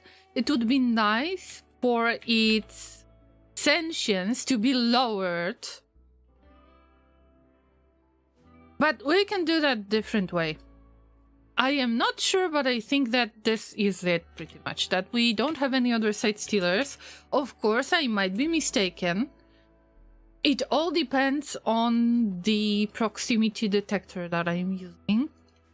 If something is going to sneak around and show itself, but I seriously got scared when I have heard that side stealer. I didn't know that I will get scared. And I'm not sure if you could hear the sound that I've made, like this. Probably not, but I just hit my chest, like I wanted to catch my heart when I got scared. But it's okay, like, I mean, side stealers are the best gift that you can get, pretty much. As far as you got the proximity detector, right? And if it starts flashing with red color, then you know that there is something. That there is something in the air tonight. Also, fun fact, I don't know if you will be able to see that. There is a high chance that you won't be able to see that. But I will try to hide my llama face for a second, because I know that you're not seeing a lot of the bottom right corner of my screen, so you don't see all of the notifications in the game. I would like to show you the little window that allows you to look up stuff on the map. Right now I opened it and I was looking for Side Stealer. You can see that there are 2 boxes. That means that they are contained, that they are tied to something. It's very similar with whatever is dead. If you have buried somebody, there is actually this little box around. There is a little box tied to them, like they are contained in some place, like in this case, in a grave. In case of raccoon, it's just in some random place. So it's not going to be marked with the cube. But I think that as the cubists, we can agree that this was a great idea to make it look like this. Also, free food. What attacked it? Red fox. Yes, we've got another predator that is hunting for the animals. This is your source of free food if you don't have your ghoul. You won't get the ghoul for free if you don't play Anomaly scenario. But it's still pretty much great. You think, all right, let's move on. Let's move on with our lives. I would enjoy having that research done, seriously. Also, I don't think there is a need to keep the door opened, because this is the kitchen. Should be a clean space. There shouldn't be any dust getting into the kitchen area, right?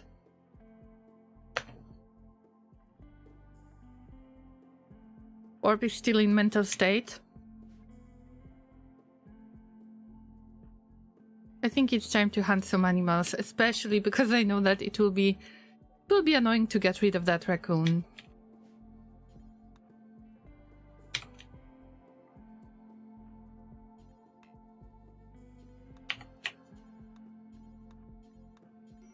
Oh, Borb is out of their mental state. Welcome back to reality. You have missed something. Do you know that? You have missed the visit of our lovely side stealers. Also, I need to build the containment platform. I had only one holding platform. And I don't have enough of the steel, so what do I do in this case? Oh, there is rain again. I will try to get Claiborne to do this, because they need to learn a little bit of construction too. I tried to get the steel wall somewhere. I tried to look it up. Also, you can look it up in the... how do you call it? In that little tool that I have shown you with the side stealers. And then you see how many of steel walls you have available on the map. It's time to get to it. It's time to repair it, because you will get free construction experience this way. And then after repairing it, you deconstruct it and you get that little amount of steel. I wish I could really deconstruct the concrete and still get the steel for it, because that was a good steel. I am not sure if you had your daily dose of the dad jokes, but right now you definitely got it. Thank you, thank you.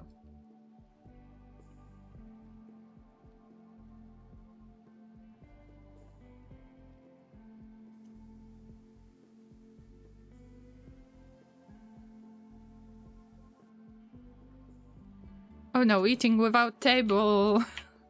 I can see that. I can see that. Feels bad, man. Feels bad.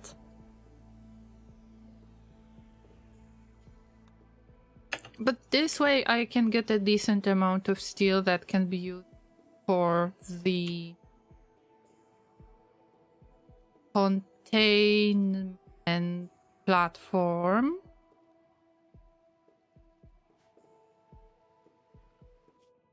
Also, there are 2 steel mining sites that are quite vulnerable, that are, I mean, those camps are made by the tiny groups that are not associated with any faction. Okay, the second one is associated with the faction that you can deal with, and actually we want to be friends with them. But the first one that showed up, we still got 26 days to attack it. This is just independent group, and there is distress signal from the piggies, and oh my god, I would just love to try it out. I don't know who should I leave in here. And I just want to explore that distress signal. I mean, I roughly know what's going on there, but I can't just stop myself from thinking about it.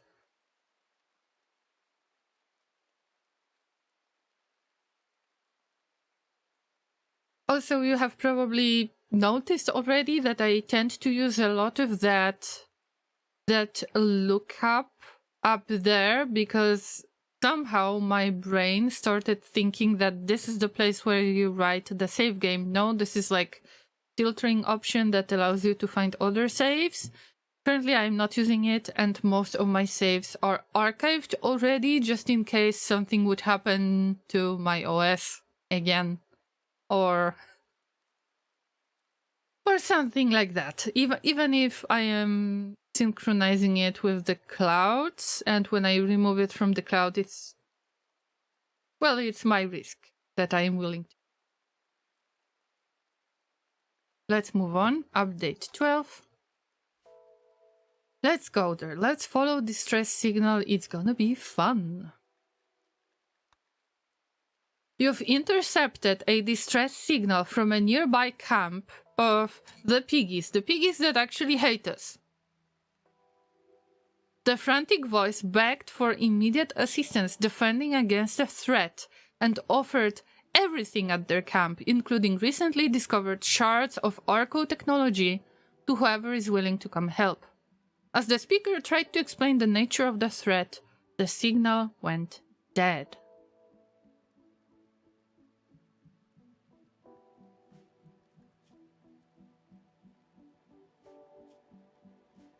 And this is where we're going, because apparently I've got no better stuff to do.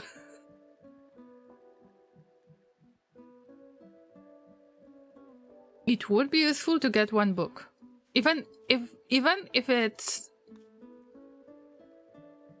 it sounds weird, it's good to take a book, even if it's like instruction book. Because even if they are going to learn, when they learn, they are also getting a little bit of recreation, unless there is a pawn that unfortunately has no eyes, so they cannot read. But we don't have pawns like that at the moment, so I don't have to worry about taking books. This is just the easiest way to get some additional recreation time. That is not a social interaction or the solitary interaction. I'm trying to keep it at least 2 or 3 recreation types for the pawns to use. But enough talking. We need to use that donkey that was doing the donkey things. And right now, it will have to leave this beautiful colony and embark on a lovely adventure. I wonder if I should try to get another donkey? Because there might be quite a lot of loot available. I don't know yet. We can try to befriend one of the donkeys and then add it to the caravan. We'll see. We get donkey. Always take your ghoul with you. Always. Now, I don't want to leave that colony without any defenses. I will keep Borb. And I will take Odaba and Claiborne. Claiborne has got really good shooting skill. Also, they've got good quality rifle. Odaba is great at... they have jogger traits, so they are great at running around and just kiting the enemies. Also, we've got Zai for this, so... two entities... Actually, two creatures were kiting, and then somebody who is going to shoot. Let's see if that works, but I'm afraid this might be difficult task. And I don't think we need human meat. I think that we will get plenty of the meat. So I would say we're not taking it. Only one bedroll. This can change in the future. And I think that we shouldn't really risk that. Let's take some medicine. This time as a way to prevent ourselves from some kind of tragedy.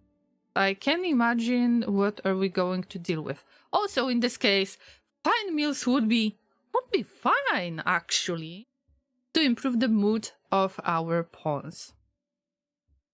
Price for the donkey.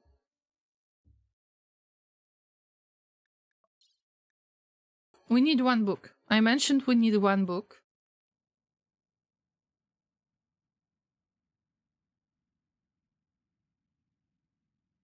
I would like to get something that is 87%, that is relatively good quality.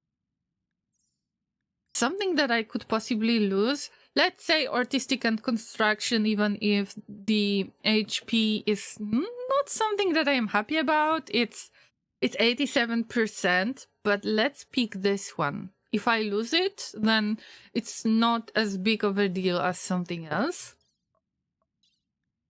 Because I believe that you can learn construction work on your pawns that are not really good with construction work by fixing stuff or deconstructing stuff.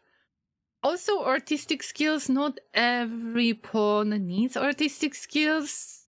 This is kind of a skill that I actually avoid a little bit. I ignore it. Maybe I shouldn't. But I don't pay much attention to it. Probably that would make a lot of difference if I would actually improve the artistic skills of my pawns, and then I would try to make beautiful furniture. That would definitely make sense, but not in this case, not right now. So we're moving on for now. This book is going with us, and I think that we need some kind of sash that will give a little bit of protection, like a tiny bit. Whatever can help, really.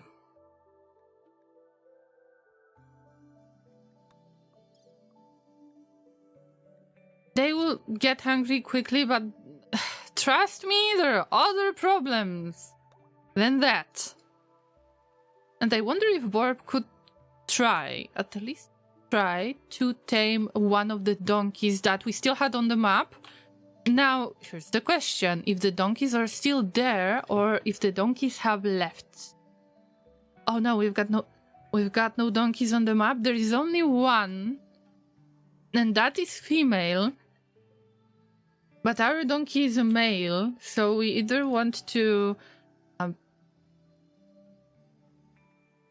try to get more little donkeys, or we just leave it like this.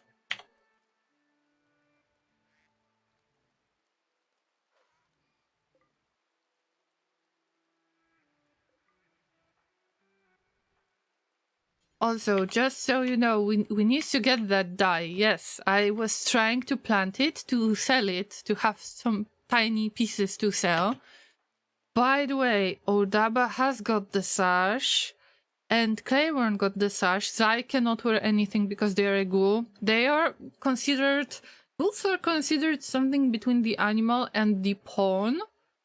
so you don't get as much of control over them. Oh, you need to get some decent meal.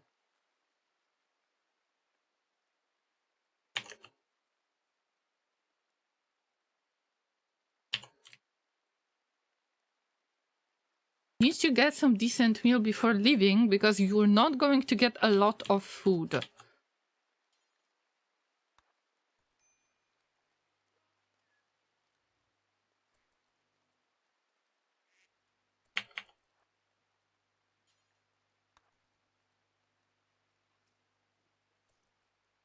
What about the other pawns? I think that they were about to leave, and I think that, yes, they are about to use the shortest path. They really do want to use the shortest path.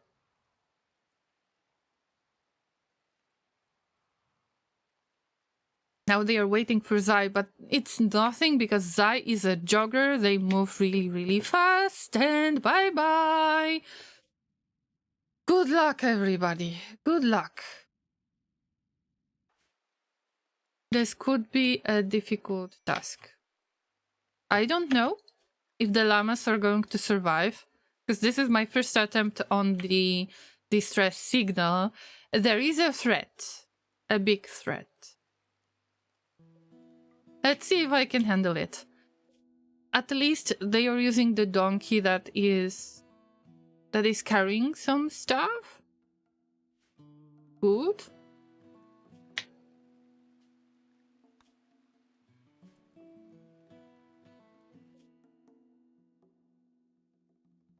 Can't wait. I can't wait.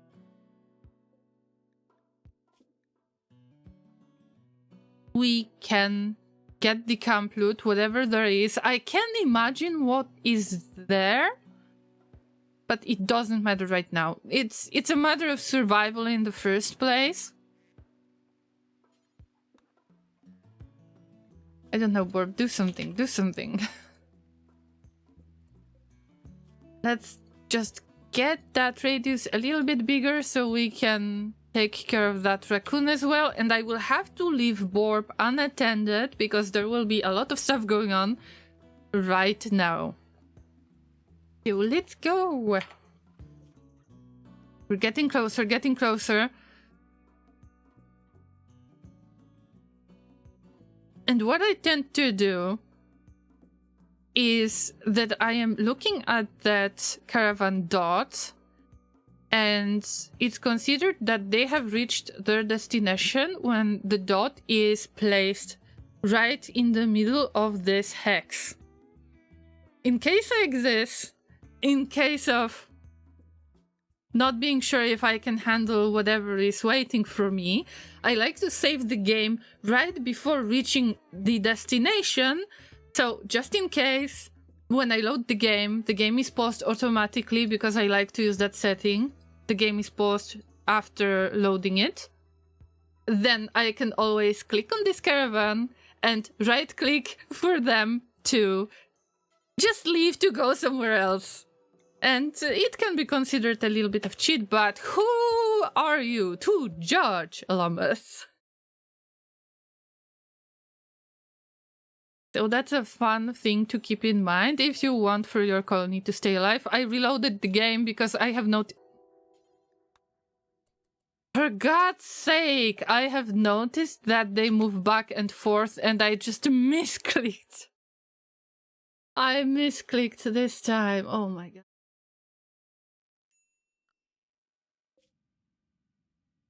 Llamas are very judgmental. Which llamas are very judgmental? Oh, yeah, you. Of course. I mean, I know that. But you will change your mind when you see the encounter. I hope it's not as big as I think it is. Anyway, our caravan has arrived at the distress signal place. It's time for another save.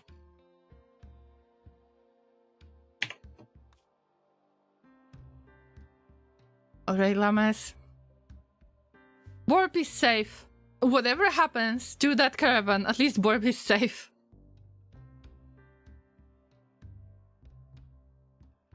Let's jump into this map and F my life. F my life, for God's sake. Ooh.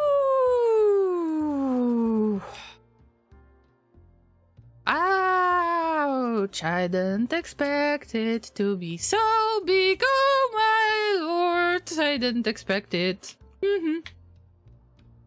I expected the flesh mass, whatever it is actually. And there are those flesh beasts. Yes, I expected those, but what the hell? I mean,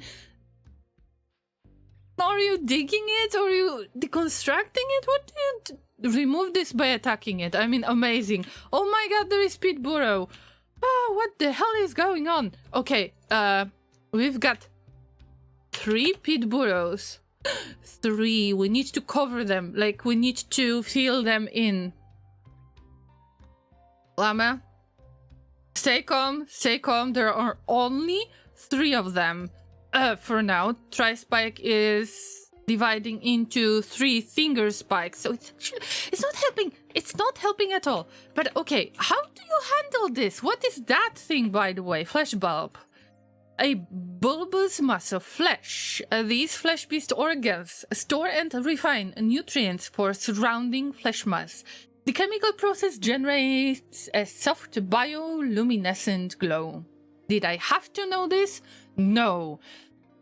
It reminds me of a really old movie that was called The Blob that I really wanted to watch, and now I am not sure if I want to anymore seeing this. And if I unpause the game and that moves... Ew. I mean, I had a snack during my break when I was stretching, and I hope that you had some snack too. But right now I feel like this food... I feel very uncomfortable. Very uncomfortable. Why is there flesh? Is this flesh... We have to remove it like a floor. Oh my god, looks like it. We don't want any fleshy stuff. What's going on in here? Okay, okay, Llama. Focus, focus, focus. Not that bad. It's just a giant fleshy mass. Like, nothing new to us. We have seen worse stuff. Right, right, right. And I wonder how much of the time do I have? But first, we rope the donkey. That's reasonable, right? And then Zai will have to bait all of those monsters. But there are only 3 monsters in here. I mean, it cannot be that bad. It cannot be that bad. Am I right? Just... It's manageable. It is manageable.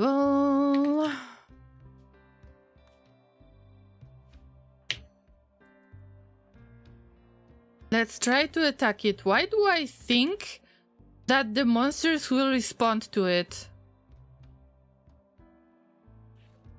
Ew! Ew! What is that? Ew! I mean, at least it didn't spawn the flesh beast, but still, ew!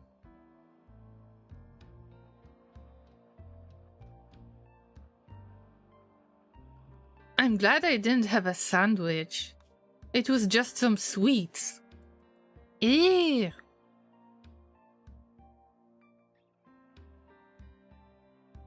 Right, stay calm, stay calm. This might actually move. Flesh beast organs. If I attack this, then there is a high chance that I will either make those flesh beasts angry, or I don't know. Brother. Ew! That's right! Ew!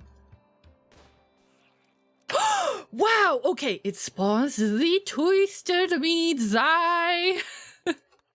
Zai, it's dinner time! As long as there are no more flesh beasts. Because I don't know what to expect in here. It reminds me of boss from Darkest Dungeon Forest. Which one? Okay, wait, maybe I should keep that flash bulb. Can I catch it, actually? It doesn't look like this. Beauty -12. Really?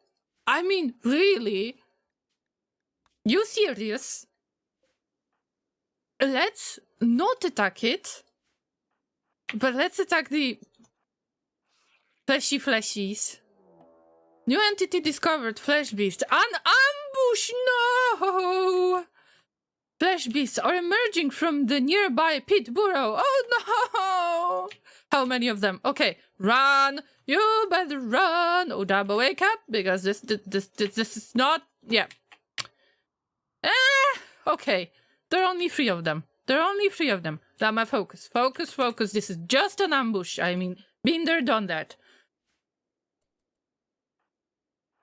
This will be a long campaign. Your discovery of the finger spike has yielded new insights. You can now research the following anomaly projects. Summon flesh beasts. These are nasty little things, and actually, I would say if you are about to keep some kind of anomaly entities, in my opinion, 1.2 bioferrite generation, I think that they generate less than side stealers, but I need to check. I need to check on my map. Bioferrite generation. Yeah, the finger spikes are more of the pain in the butt. And they don't give you a lot of research. New insights or insides? Both. I mean both. And I hope you didn't have a dinner right now, because it's... Ew! It's fleshy floor, for God's sake. No. There is something happening with my stomach when I see it. They thought that the flesh beasts are bad enough, but I mean, okay. That's fair.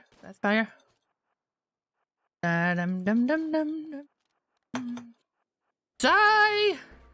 Attack! First we need to get rid of those small things, because the big thing will... yeah. Llamas? Zai has died, but I think Claiborne killed Zai. Gunshot. 27 damage.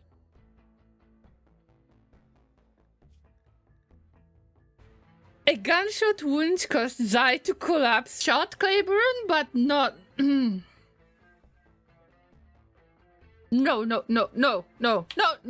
I don't care. I love the game.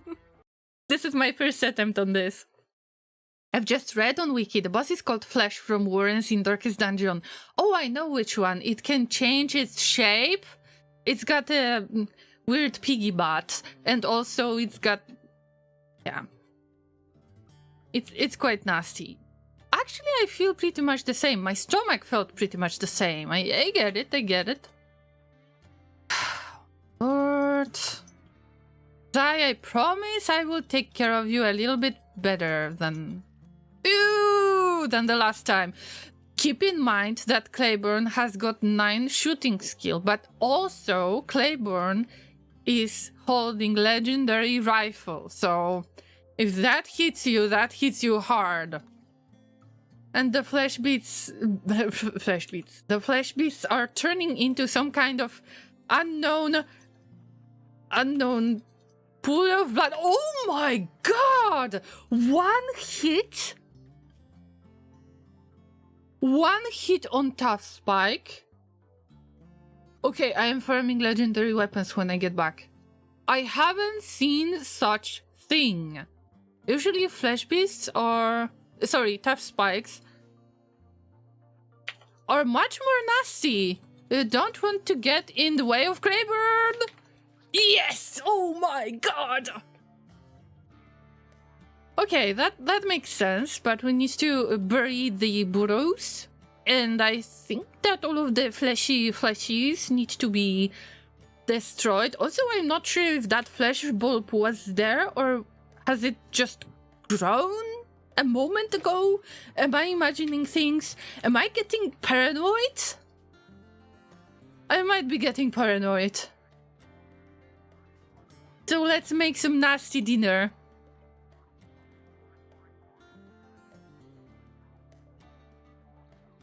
And let's just not mention the fact that it looks like dog vomit or something. Alright, oh my god, that firepower. Feels bad for those nasty creatures. I mean, I'm sorry, but... Whew. It's sad that the piggies are stinky already. Because I could actually use them for meat, and that was the plan. That's why I brought a little bit less of the food than expected. Yes, you can remove the floor. Odaba, I guess that you get experience for removing that floor. Oh my god. I assume we have to get rid of it because it can grow into the meaty structure or not? I don't know. I wouldn't risk it, if you ask me. So remove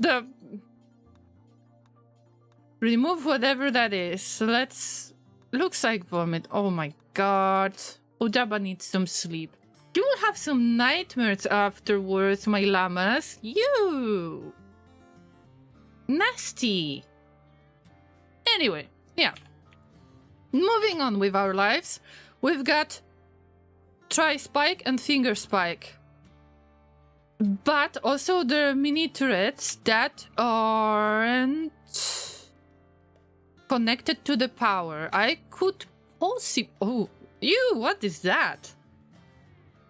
I will read it in a second, but basically I could try to make the mini turrets work again. And this way I could fight all of the flesh beasts and other stuff around. Of course, I can feel that there is friendly fire incoming, but what? Okay, what is that? Flesh stuck. A swollen lump of flesh with something inside. The stationary flesh beasts act as digestive organs, supplying the surrounding flesh mass with nutrients. However, they are unable to break down non-organic matter, meaning that valuable items can occasionally be found within. Which sounds like a little surprise inside, but first you need to get through something that looks like a dog vomit, as I mentioned before. I mean, a lot of fun, yeah. Can you remind yourself of pretty much any movie from the 80s and 90s? Oh, my first thought. The first movie in the Hellraiser series, remember when that character... I don't want to make any spoilers if there is somebody who never watched the series, but let's assume that you watched it and remember that that this cursed character that was summoned at the very beginning was demanding flesh. Remember? And in the very beginning, it looked pretty much like this blob out there. I mean, Hellraiser vibes all the way. But probably not in a very positive way. I think that this fleshy thing, we can avoid it. Right now, Odaba is going to do their thing. But I just want to be able to fill in the pit burrows, because I am worried that if I won't fill them in, then we will get more of the flesh beasts. And generally, I haven't really noticed that, because usually when I was getting attacked on my tile by the flesh beasts, I was trying to cover those pit burrows as fast as I could. Because I had no idea if something can get out or not. It will collapse after some time. I would like to avoid it. I think that this flesh sack might be a huge deal. I mean, it is a huge deal, but I don't know where to start with all of that nasty thing. Seriously. First, I think that Odaba could actually use some bedroll thingy. They need to get some sleep. I mean, they don't care. So let's give them some sleep, and then they will change places with Claiborne, and I will try to attack whatever there is. Pretty much, but I want to avoid those thingies. I don't know what is inside the walls. I am afraid that there might be... another flesh mess. I am not sure. Are these flesh bulbs growing? Let's look it up.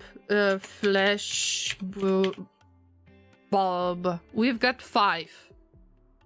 Right now, we've got 5. Let's see if there is going to grow more or not. Because, well, it's made of flesh. I assume that it will grow somehow. Also, what have we unlocked? Only the flesh beasts? Seriously? I thought we were going to unlock something else too. We are not that close to the monolith attune. But, I mean, it's okay. Okay, feel that nasty thing. And I wonder, can we attack it from the outside? Because it looks like it took over the... It took over the walls? Do you think so? I don't know what is a structure and what is a living being. I believe it's both. But Claiborne has stuff to do. Unfortunately, when you are about to fill the pit burrow, you are not getting construction experience. And actually, it looks very funny if you look at it.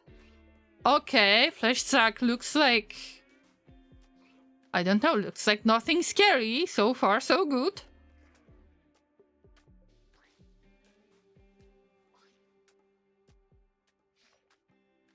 I think that it looks like everything is pink around. This is so strange. 961 experience. Oh, the sack was containing the shard. I mean, it's not... doesn't change much. Other than we can actually sleep in those beds. Ew. I mean, okay. Yeah, the piggies are dead and stinky, and maybe they have some... Oh, they have flag pants. Can actually get something from that. The other things is I need to claim the doors, and I need to just open them and see what is inside. I can imagine there are more flesh beasts. Dead piggies. What? Ooh, fermenting barrel. Nice. So they are making the beer. I've never done this myself. But you need a certain temperature in order to make it work. I don't know if we will stay for so long, but whatever. 1. Oh, potatoes. Nice. Put them in the stew. There are generators. I wonder... Not connected to power. I guess that one of the hints is that I could build the power conduits around and connect the mini turrets. I think the mini turrets are here for a reason. I worry about that, all of that flesh mass around. But let's move on. I will just try to figure out what is inside in all the other places. I mean, good loot. Hill root growing, potatoes growing.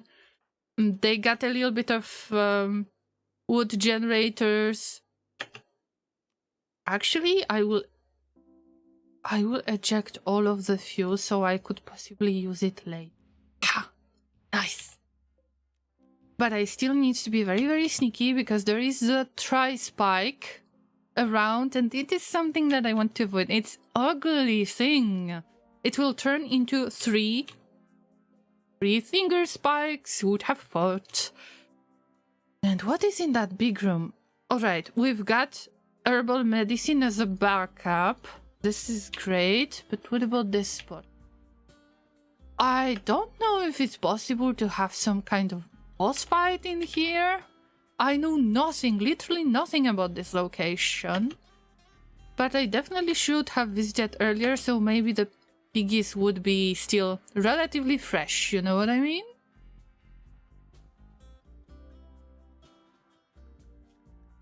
But it's time to attack. I don't think we should resist.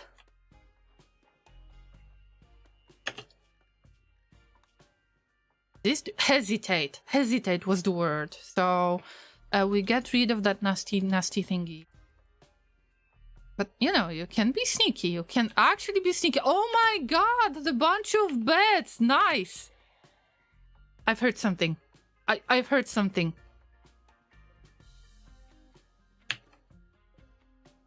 Please tell me it was just that tri-spike. Please. Please, please, please. Where is Odaba, by the way? You have to move there anyway, so get the fuel out in the first place. I am afraid there might be some huge fight going on.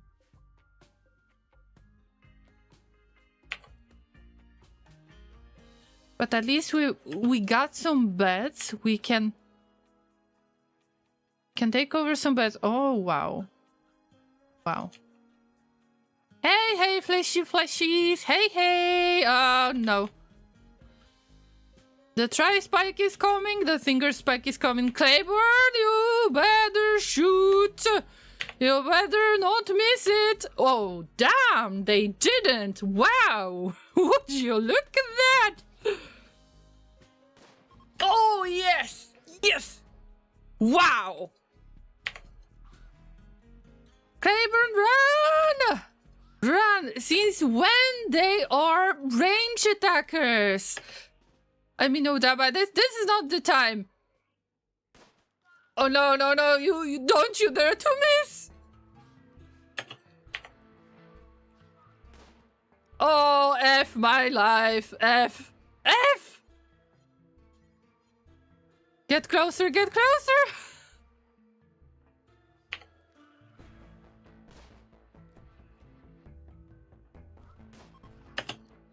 Area is now safe. This is what you call safe. Zai is in really bad state. Look at them. They got barely 31% of moving abilities. I don't know if it's possible to get attacked by pretty much anything in here, but I will definitely have the chance to look around and get some decent loot. I can see it, yeah. But man, that was intense. First, let's claim those beds. Make it a medical bed. Tabor needs to stay inside, and Odaba will take care of them using this medicine.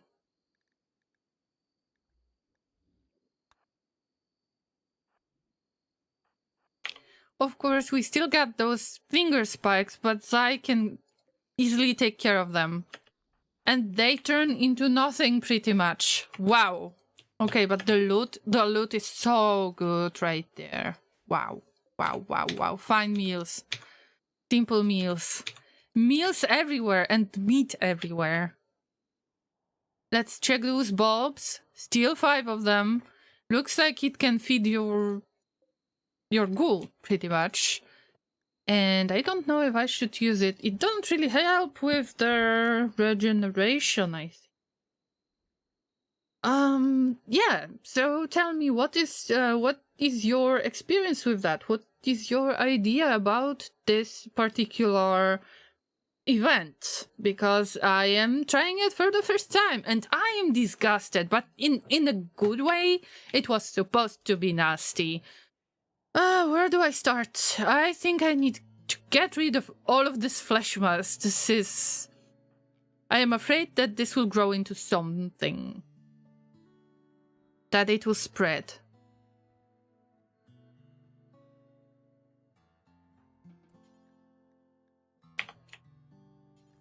Tending, feeding. In the meantime, Zai will get some food. Free food!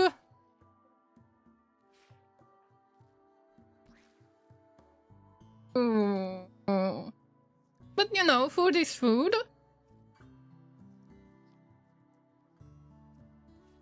Because Zai doesn't have to sleep, I can just attack pretty much anything out there. Also we had a little bit of twisted meat right there, and where to start? Wow, where to start in the first place? Also, those fermenting barrels contain wort that is being turned into beer. I don't know if I will be able to stay here for about 3 days, but the only thing I can say right now, that if I can stay there for 3 days, then definitely it was worth it.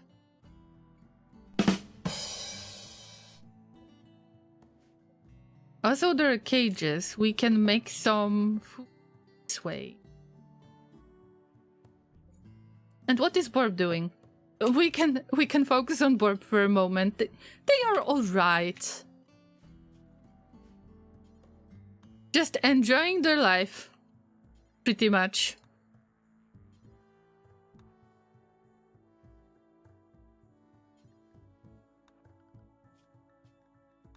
I mean, good, because somebody needs to stay and protect the colony. In the meantime, we are having some adventures, right?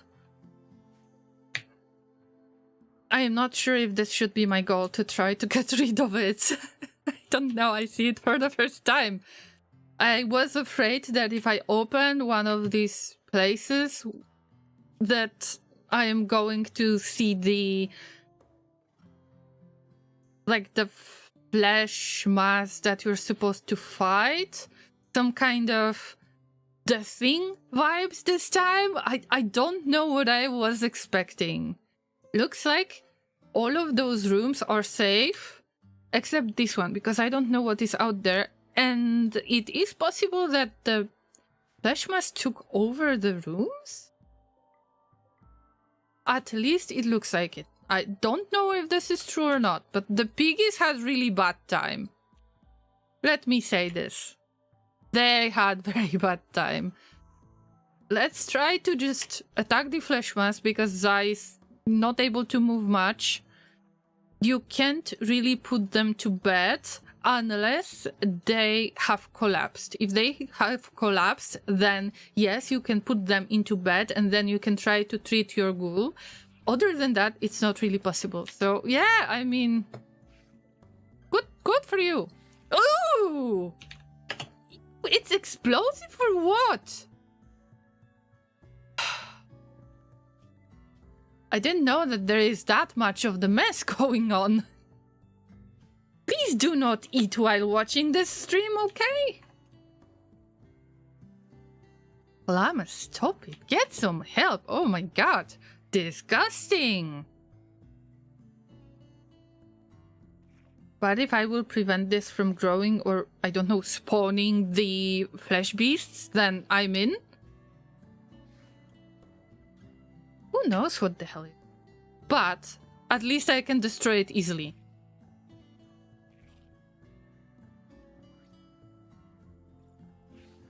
I am so disgusted, but also I need to make sure that Zai is safe, because they are very, very, very damaged right now. This needs to be filled.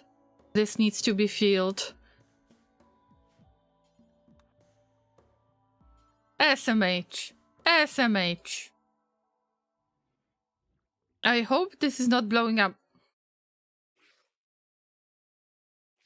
But it does look like vomit, am I right?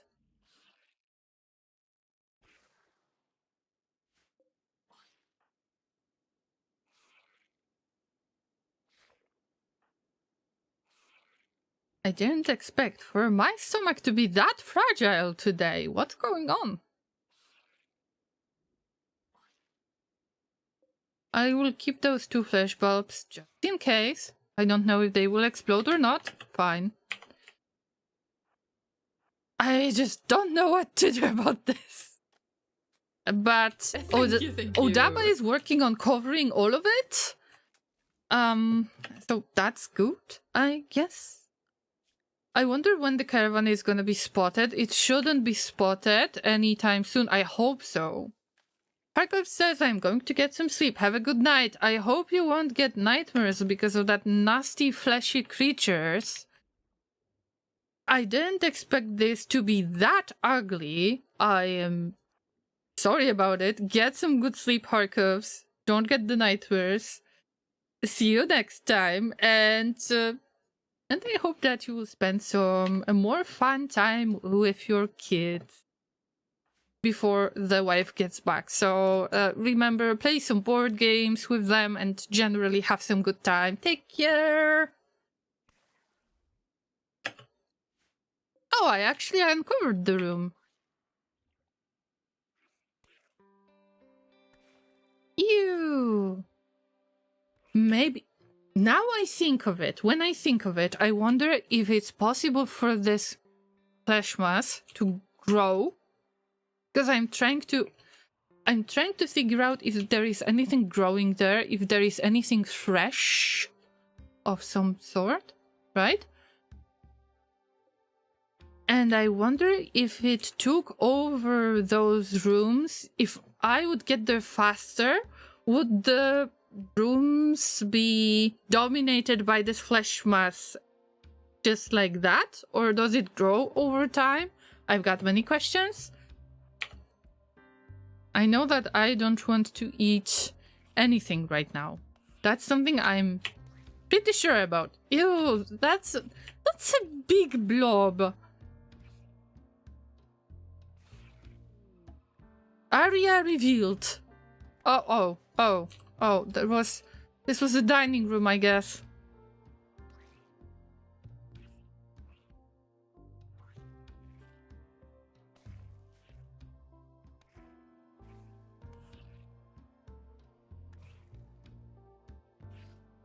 Meat for the meat god.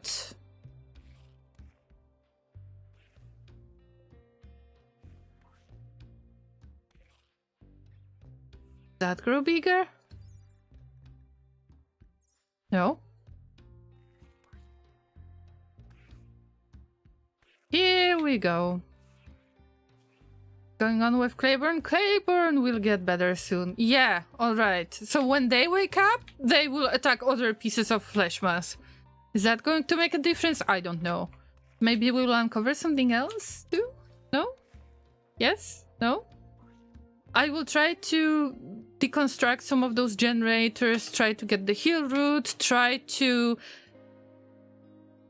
get the beer working. Wait a minute.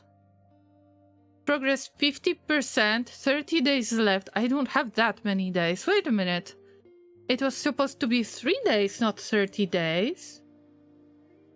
Am I imagining things at this point?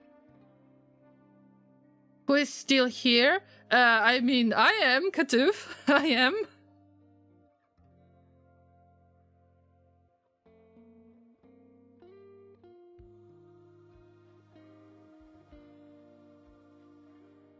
I believe that my connection is okay for now. Wow, I just visited such a weird space. Oh my god. That could be a giant room. And maybe I should have arrived faster. Anyway, it's too late to think about it now.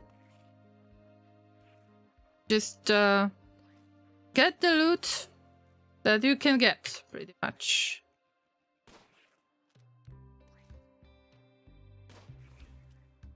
Get that damage is amazing. Okay, we attack it automatically, so... whatever, just... get rid of it. Get rid of it. I wonder if we can get the flesh bulbs with us. I don't think so. But I can expect anything from this game at the moment.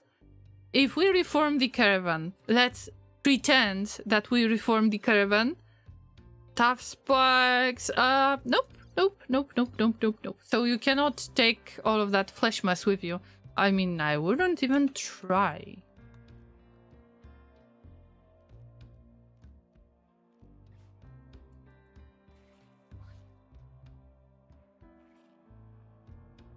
Do you think that there is something underneath? Or it was just the shard out there, nothing else? Also, we need to open the cages. Also, we can deconstruct the sandbags and get cloth. Remember that I don't really have any cloth around, and our Pope of Cubism needs the Pope of Cubism apparel? Yes, this is how we can get it.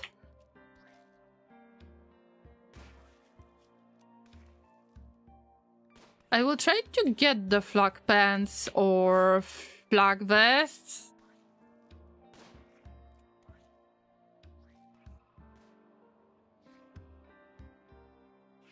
I'm not sure if you can hear all of those fleshy sounds. Probably not, so let me increase the audio, because I completely forgot about this. Oh yeah, now you will be able to hear all of the nasty fleshy sounds that I hear.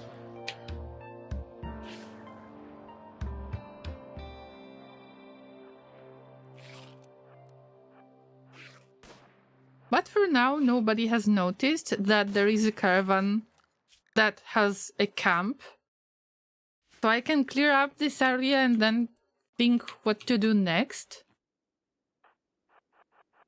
I wonder if I can uncover some other space. I am not sure.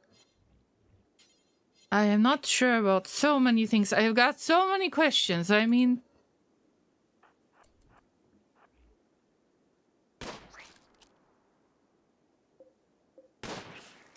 At least it didn't make the hole in the mountain, because this is what I was expecting.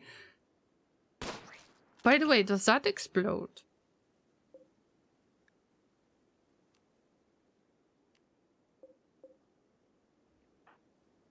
Whatever, let's get to the constructing stage, because I am disgusted with this. And if it grows any bigger, then I need to destroy it fast as possible. But at least we will get some medicine. We will check if these barrels are worth it. Okay, now you can just uninstall and install it again. Now it's 9 days left. I don't get it. Non-ideal temperature, it's 1 degree Celsius. We need to stay somewhere in between 7 degrees Celsius and 32. I guess that I am not the llama to take care of the beer.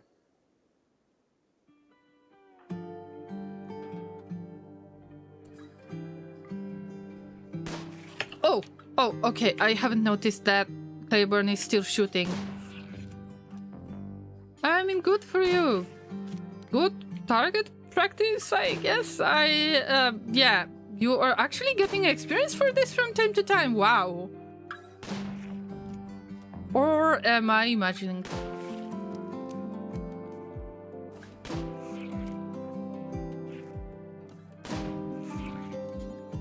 You better not get in Claiborne's way, because they will shot your head off instantly. So what am I doing here? Probably all of those bodies are... I thought that all of those bodies might be a little bit... how do you call it?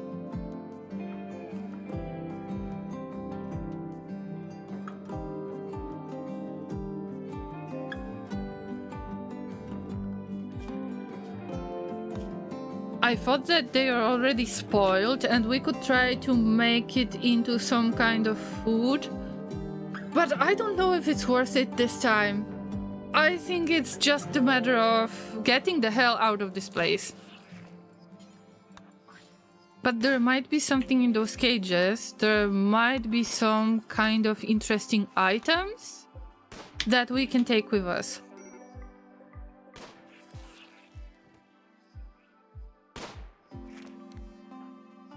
it literally makes the sounds of something that is alive. And it looks like something that is alive.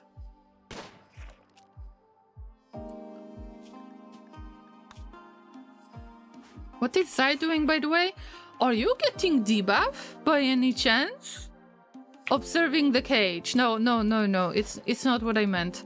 We cannot get the potatoes because we would have to wait for a very, very long time. I think that we cannot handle it this way.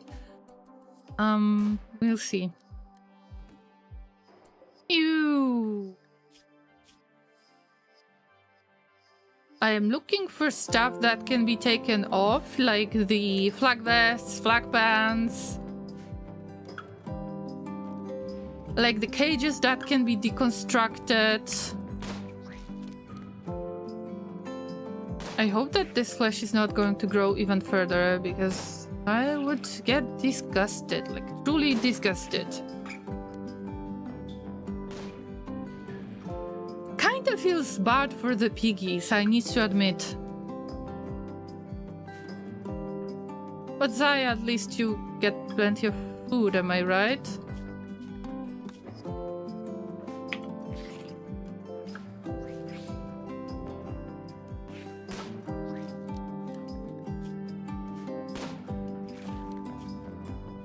Now recreation. I can imagine this is not fun. But maybe let's make a gather spot, and this way you can at least try to relax socially. Or better, this will be your gather spot because we've got some light in here. Hello, Lottie, good to see you. Sorry, but I'm a little bit busy fighting the flesh mass. Yes.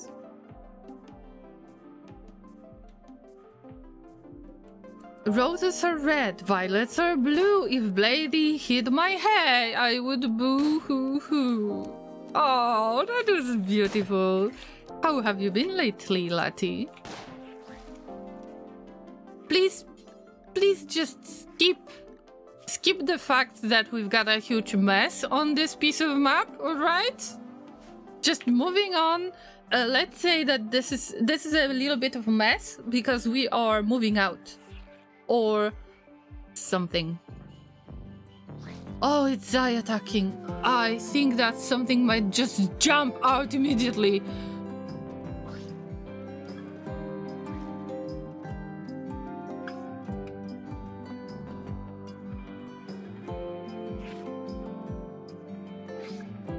I hope that you're not eating, Lati, right now, because this is not fun. Yeah. I was hoping I will find something underneath, but probably the stuff that I found underneath was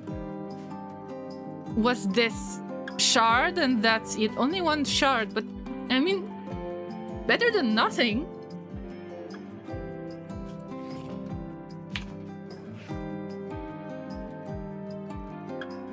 Hideous environment. I mean, I know this, but what about trying to get some recreation? Even if you were supposed to be asleep, huh? Yeah, relax socially. Look at that beautiful flesh mass. Look at that vomit pieces. And think about your life. We all turn into a flesh mass after all, am I right? We all turn into the bones afterwards. Yeah. Maybe you will talk to your new friend that is hanging out here. What do you think? No? Why not?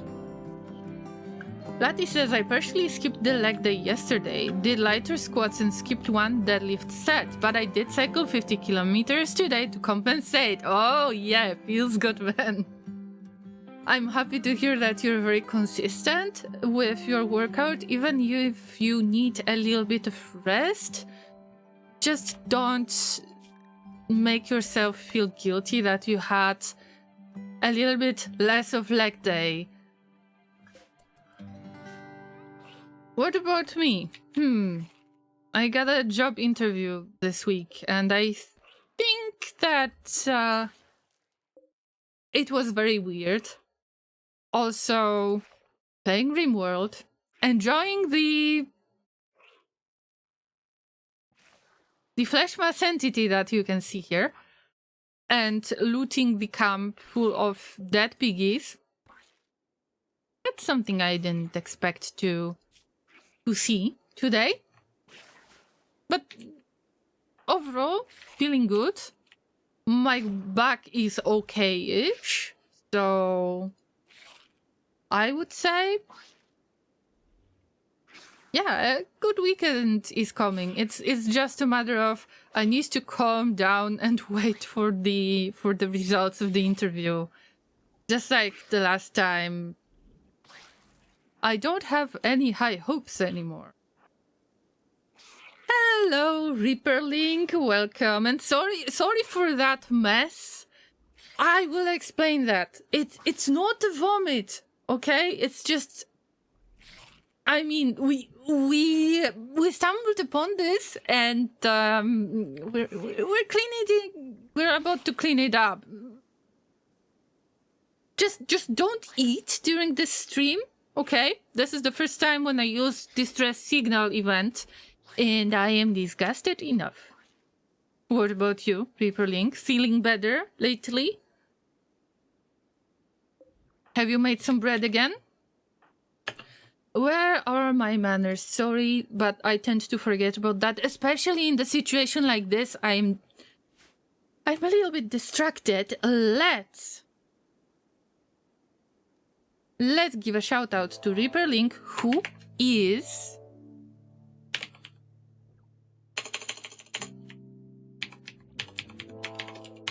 streaming Rimworld as well, and also they are streaming Rimworld multiplayer. I am sure that you would be interested in that.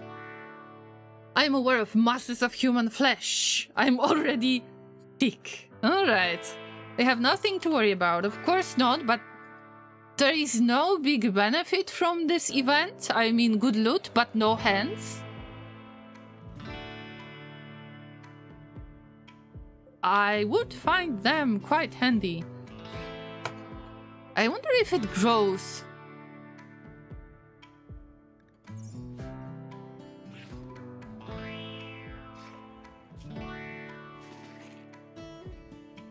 Oh, relaxing with the same friend. I bet these are interesting conversations out there. Alright, but let's start dismantling things. I can see... Oh, now the temperature is ideal. Should I actually try to deconstruct it? I don't know if I will get the word that is worth it. Is it really worth it? In the first place, I never made a beer in-game. I never made a beer in real life. But is that worth it? Is that truly worth it?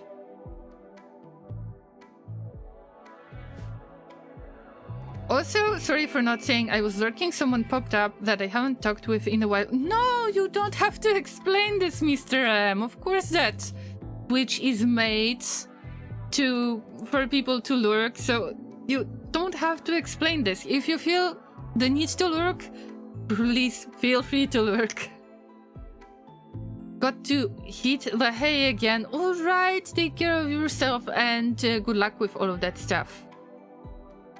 With that drawing. Monita, good to see you today. Are you feeling a little bit better? I've made a little channel point reward. So let me remind you guys, if you have just joined the stream, there is one little reward that I added today. It costs you only one channel point, only one hay brick, and it's called Virtual Hug Request. If you feel like you had a bad day and you might need a hug, virtual hug, then you can give us a little hint that you might need a hug. And feel free to use it.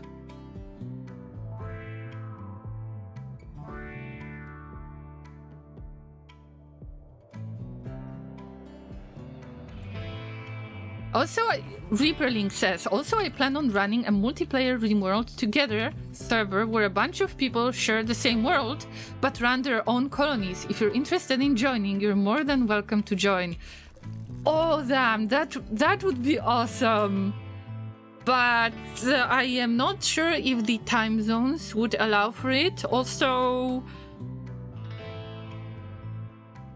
I can't play on weekends because we are helping our family, like me and my fiance are helping family on the weekends. And so I am looking for a job currently. So I had another interview and I don't know if there is a chance of me getting that job or not. So I can't promise anything. But it would be awesome to at least see what's going on out there. Monita says, for the last couple of hours, I was fixing our production Kubernetes cluster because someone broke the rule do not deploy on Friday. F my life. And everything crashed completely and needed manual intervention. Not the best way to start your Friday. It's been a rough day. I can imagine. I'm sorry to hear that, Monita. Let me give you a virtual hug, even without a hint.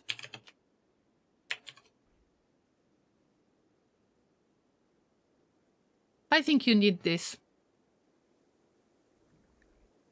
Of course, let's not blame anyone, but have you figured out who that is, actually? Who is that big brain that decided us to do such stupid thing?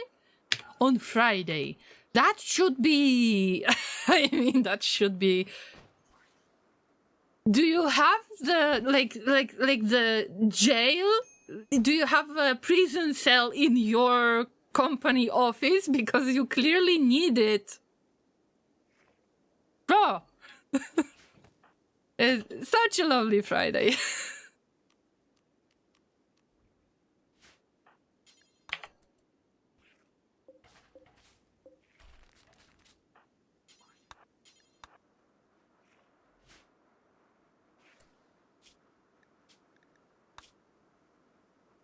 It would be playing whenever you want or have free time. We all don't need to be on at the same time. What about attacking other colonies? Because clearly I wouldn't be able to protect my colony if I would be offline, right? How does that work? Or is it 100% peaceful? I don't know, really.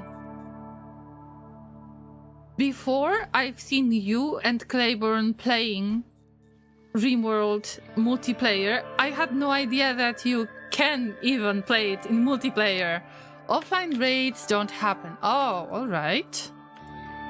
I mean, sounds fun. Sounds really fun. I just don't know when can I find time for this. But I would love to. Thank you for the idea in the first place. Thanks for the invitation. I appreciate that a lot. And I hope that I will be able to figure something out, but I can't promise anything.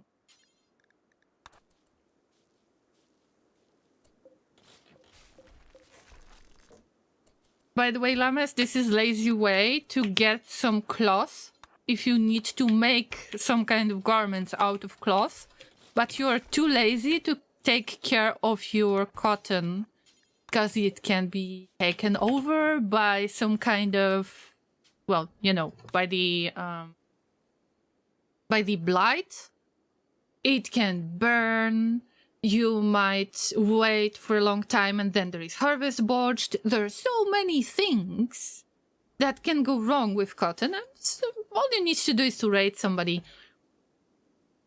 and deconstruct their cloth sandbags. And easy cloth. I'm not sure if I will be able to loot everything from this place. I wish I could.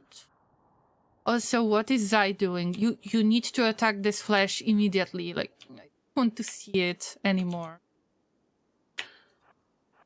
Ew.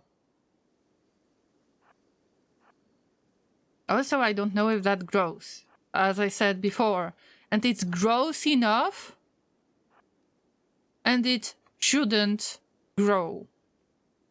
By the way, fun fact, you can dismantle the flesh floor and you're getting experience points into construction.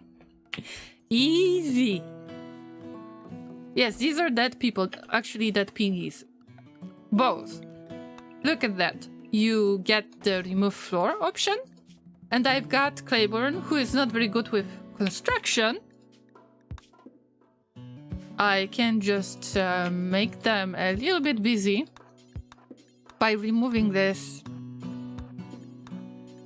thing, this flesh floor. We are not getting anything out of it, but it doesn't matter. All that matters is you get easy construction experience. So I hope that after this adventure, this little adventure, Claiborne will be able to build stuff just like Odaba. Usually I try to not use my construction workers if they are below level 6. Or if they are, let's say, at level 4, but with passion, then I use them. But it can be difficult at times. I just don't want construction botched.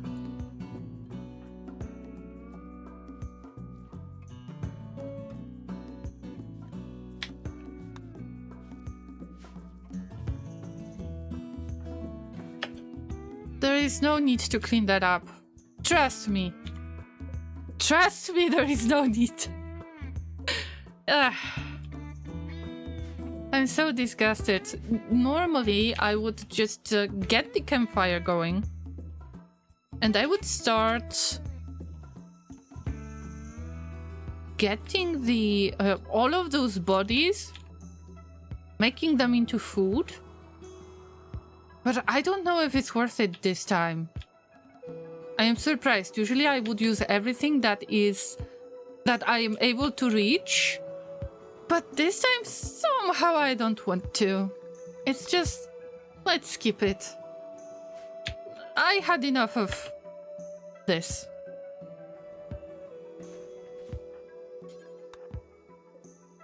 Maybe we will get some of the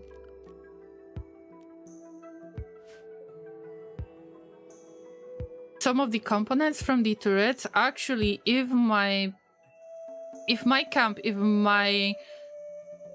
colony, not the colony, if my caravan is going to be uncovered, if it will be detected just as usual, then those turrets would be very useful. But I think I will just leave as soon as I can. Yeah. And that is one of the reasons why I get rid of the cloth sandbags, to just construct those. And I've made a really weird choice. I should just claim everything that is around me. Pretty much. So what's up, Claiborne? Having fun with this stuff?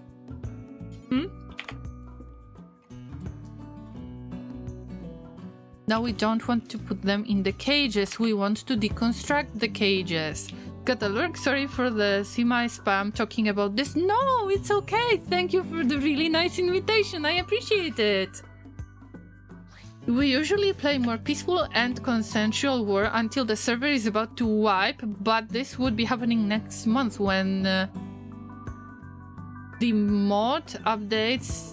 This is a different mod than the one me and Clay were using. Alright, I mean, that's fair, and it wasn't spam at all. Thank you so much for letting me know, and if you need to lurk, yes, feel free to lurk. And thank you for visiting me. In the meantime, I will try to take care of this. Not growing. Time to eat. At least this is a little treat for my ghoul.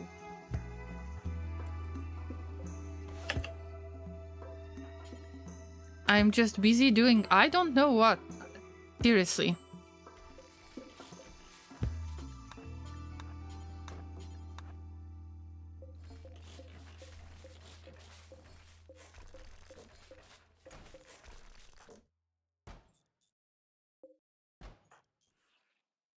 let's get anything we can that is related to lamps. You know, let's get rid of lamps, let's get rid of sandbags. All you need to do is to deconstruct everything that you are planning to bring with you. It can just lay on the ground.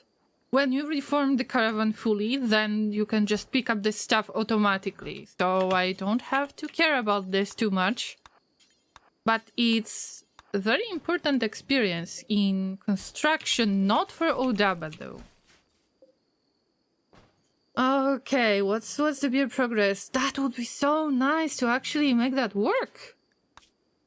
Also, I've got plant matter. Alright, I need to cook. I need to cook this. There is no other way. Because we can make really decent amount of food, even if we're going to use only butcher spot. Usually I would prepare the butcher table and so on, but it doesn't matter. Maybe I should have done this a little bit better, but I wonder if I could just reload. No, it's not worth it. It's not worth it. I mean, some things are worth it, some of them are not worth it, right? Oh my god, bad jokes incoming. I'm sorry, Llamas. Also, actually, I would like to end the stream for today. I know that it's been very short. I know that I've been late. I'm sorry for this, but the whole week was very mentally exhausting to me, and I will have stuff happening this weekend as well. So all I want to do is to hug Laser, talk a little bit, but I understand that it wasn't the longest stream. At least we had some really nasty encounter. Maybe my stomach will calm down a little bit as well. So I know that I haven't finished on this map, but there are so many things to do here that I want to do it on the next stream. Also, I want to wait on this map, see if that flesh mass is going to grow. Because I've never had the opportunity to experience it myself, to, you know, to touchy it myself.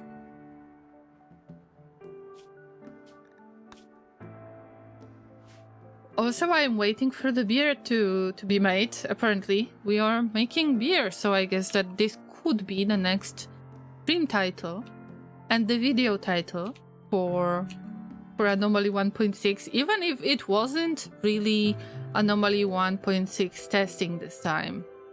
So I hope you don't mind this. I would like to thank everyone who have joined on today's stream. I appreciate you a lot, Llamas.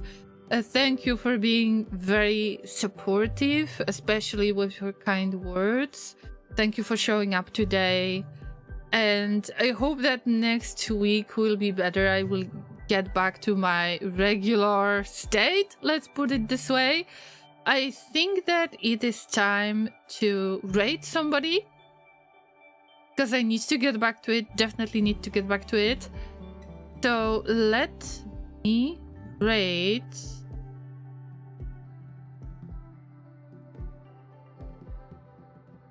Aussie Nuts, because usually they end their stream faster than I do, and they are from the Australian time zone, so I don't have many opportunities to raid them.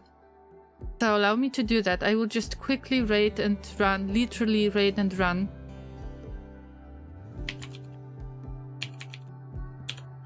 But I know that I will leave you in the good hands of Aussie Nuts, who is a member of Red Circuit stream team. They are trusted streamer.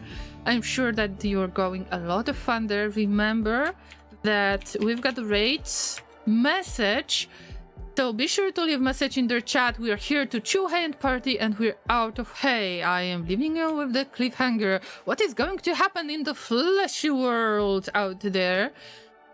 I will get back to Rimworld next week. Meanwhile, I wish you a lovely rest of your day or night, depends on your time zone. I hope that you enjoy your weekend. Whatever you planned for the weekend, and just stay awesome, try not to die, and don't eat while fighting the flesh beasts. Would you? For your stomach's sake. Take care, everybody. Bye bye. And we raid in 3, 2, 1. Let's go. Bye bye.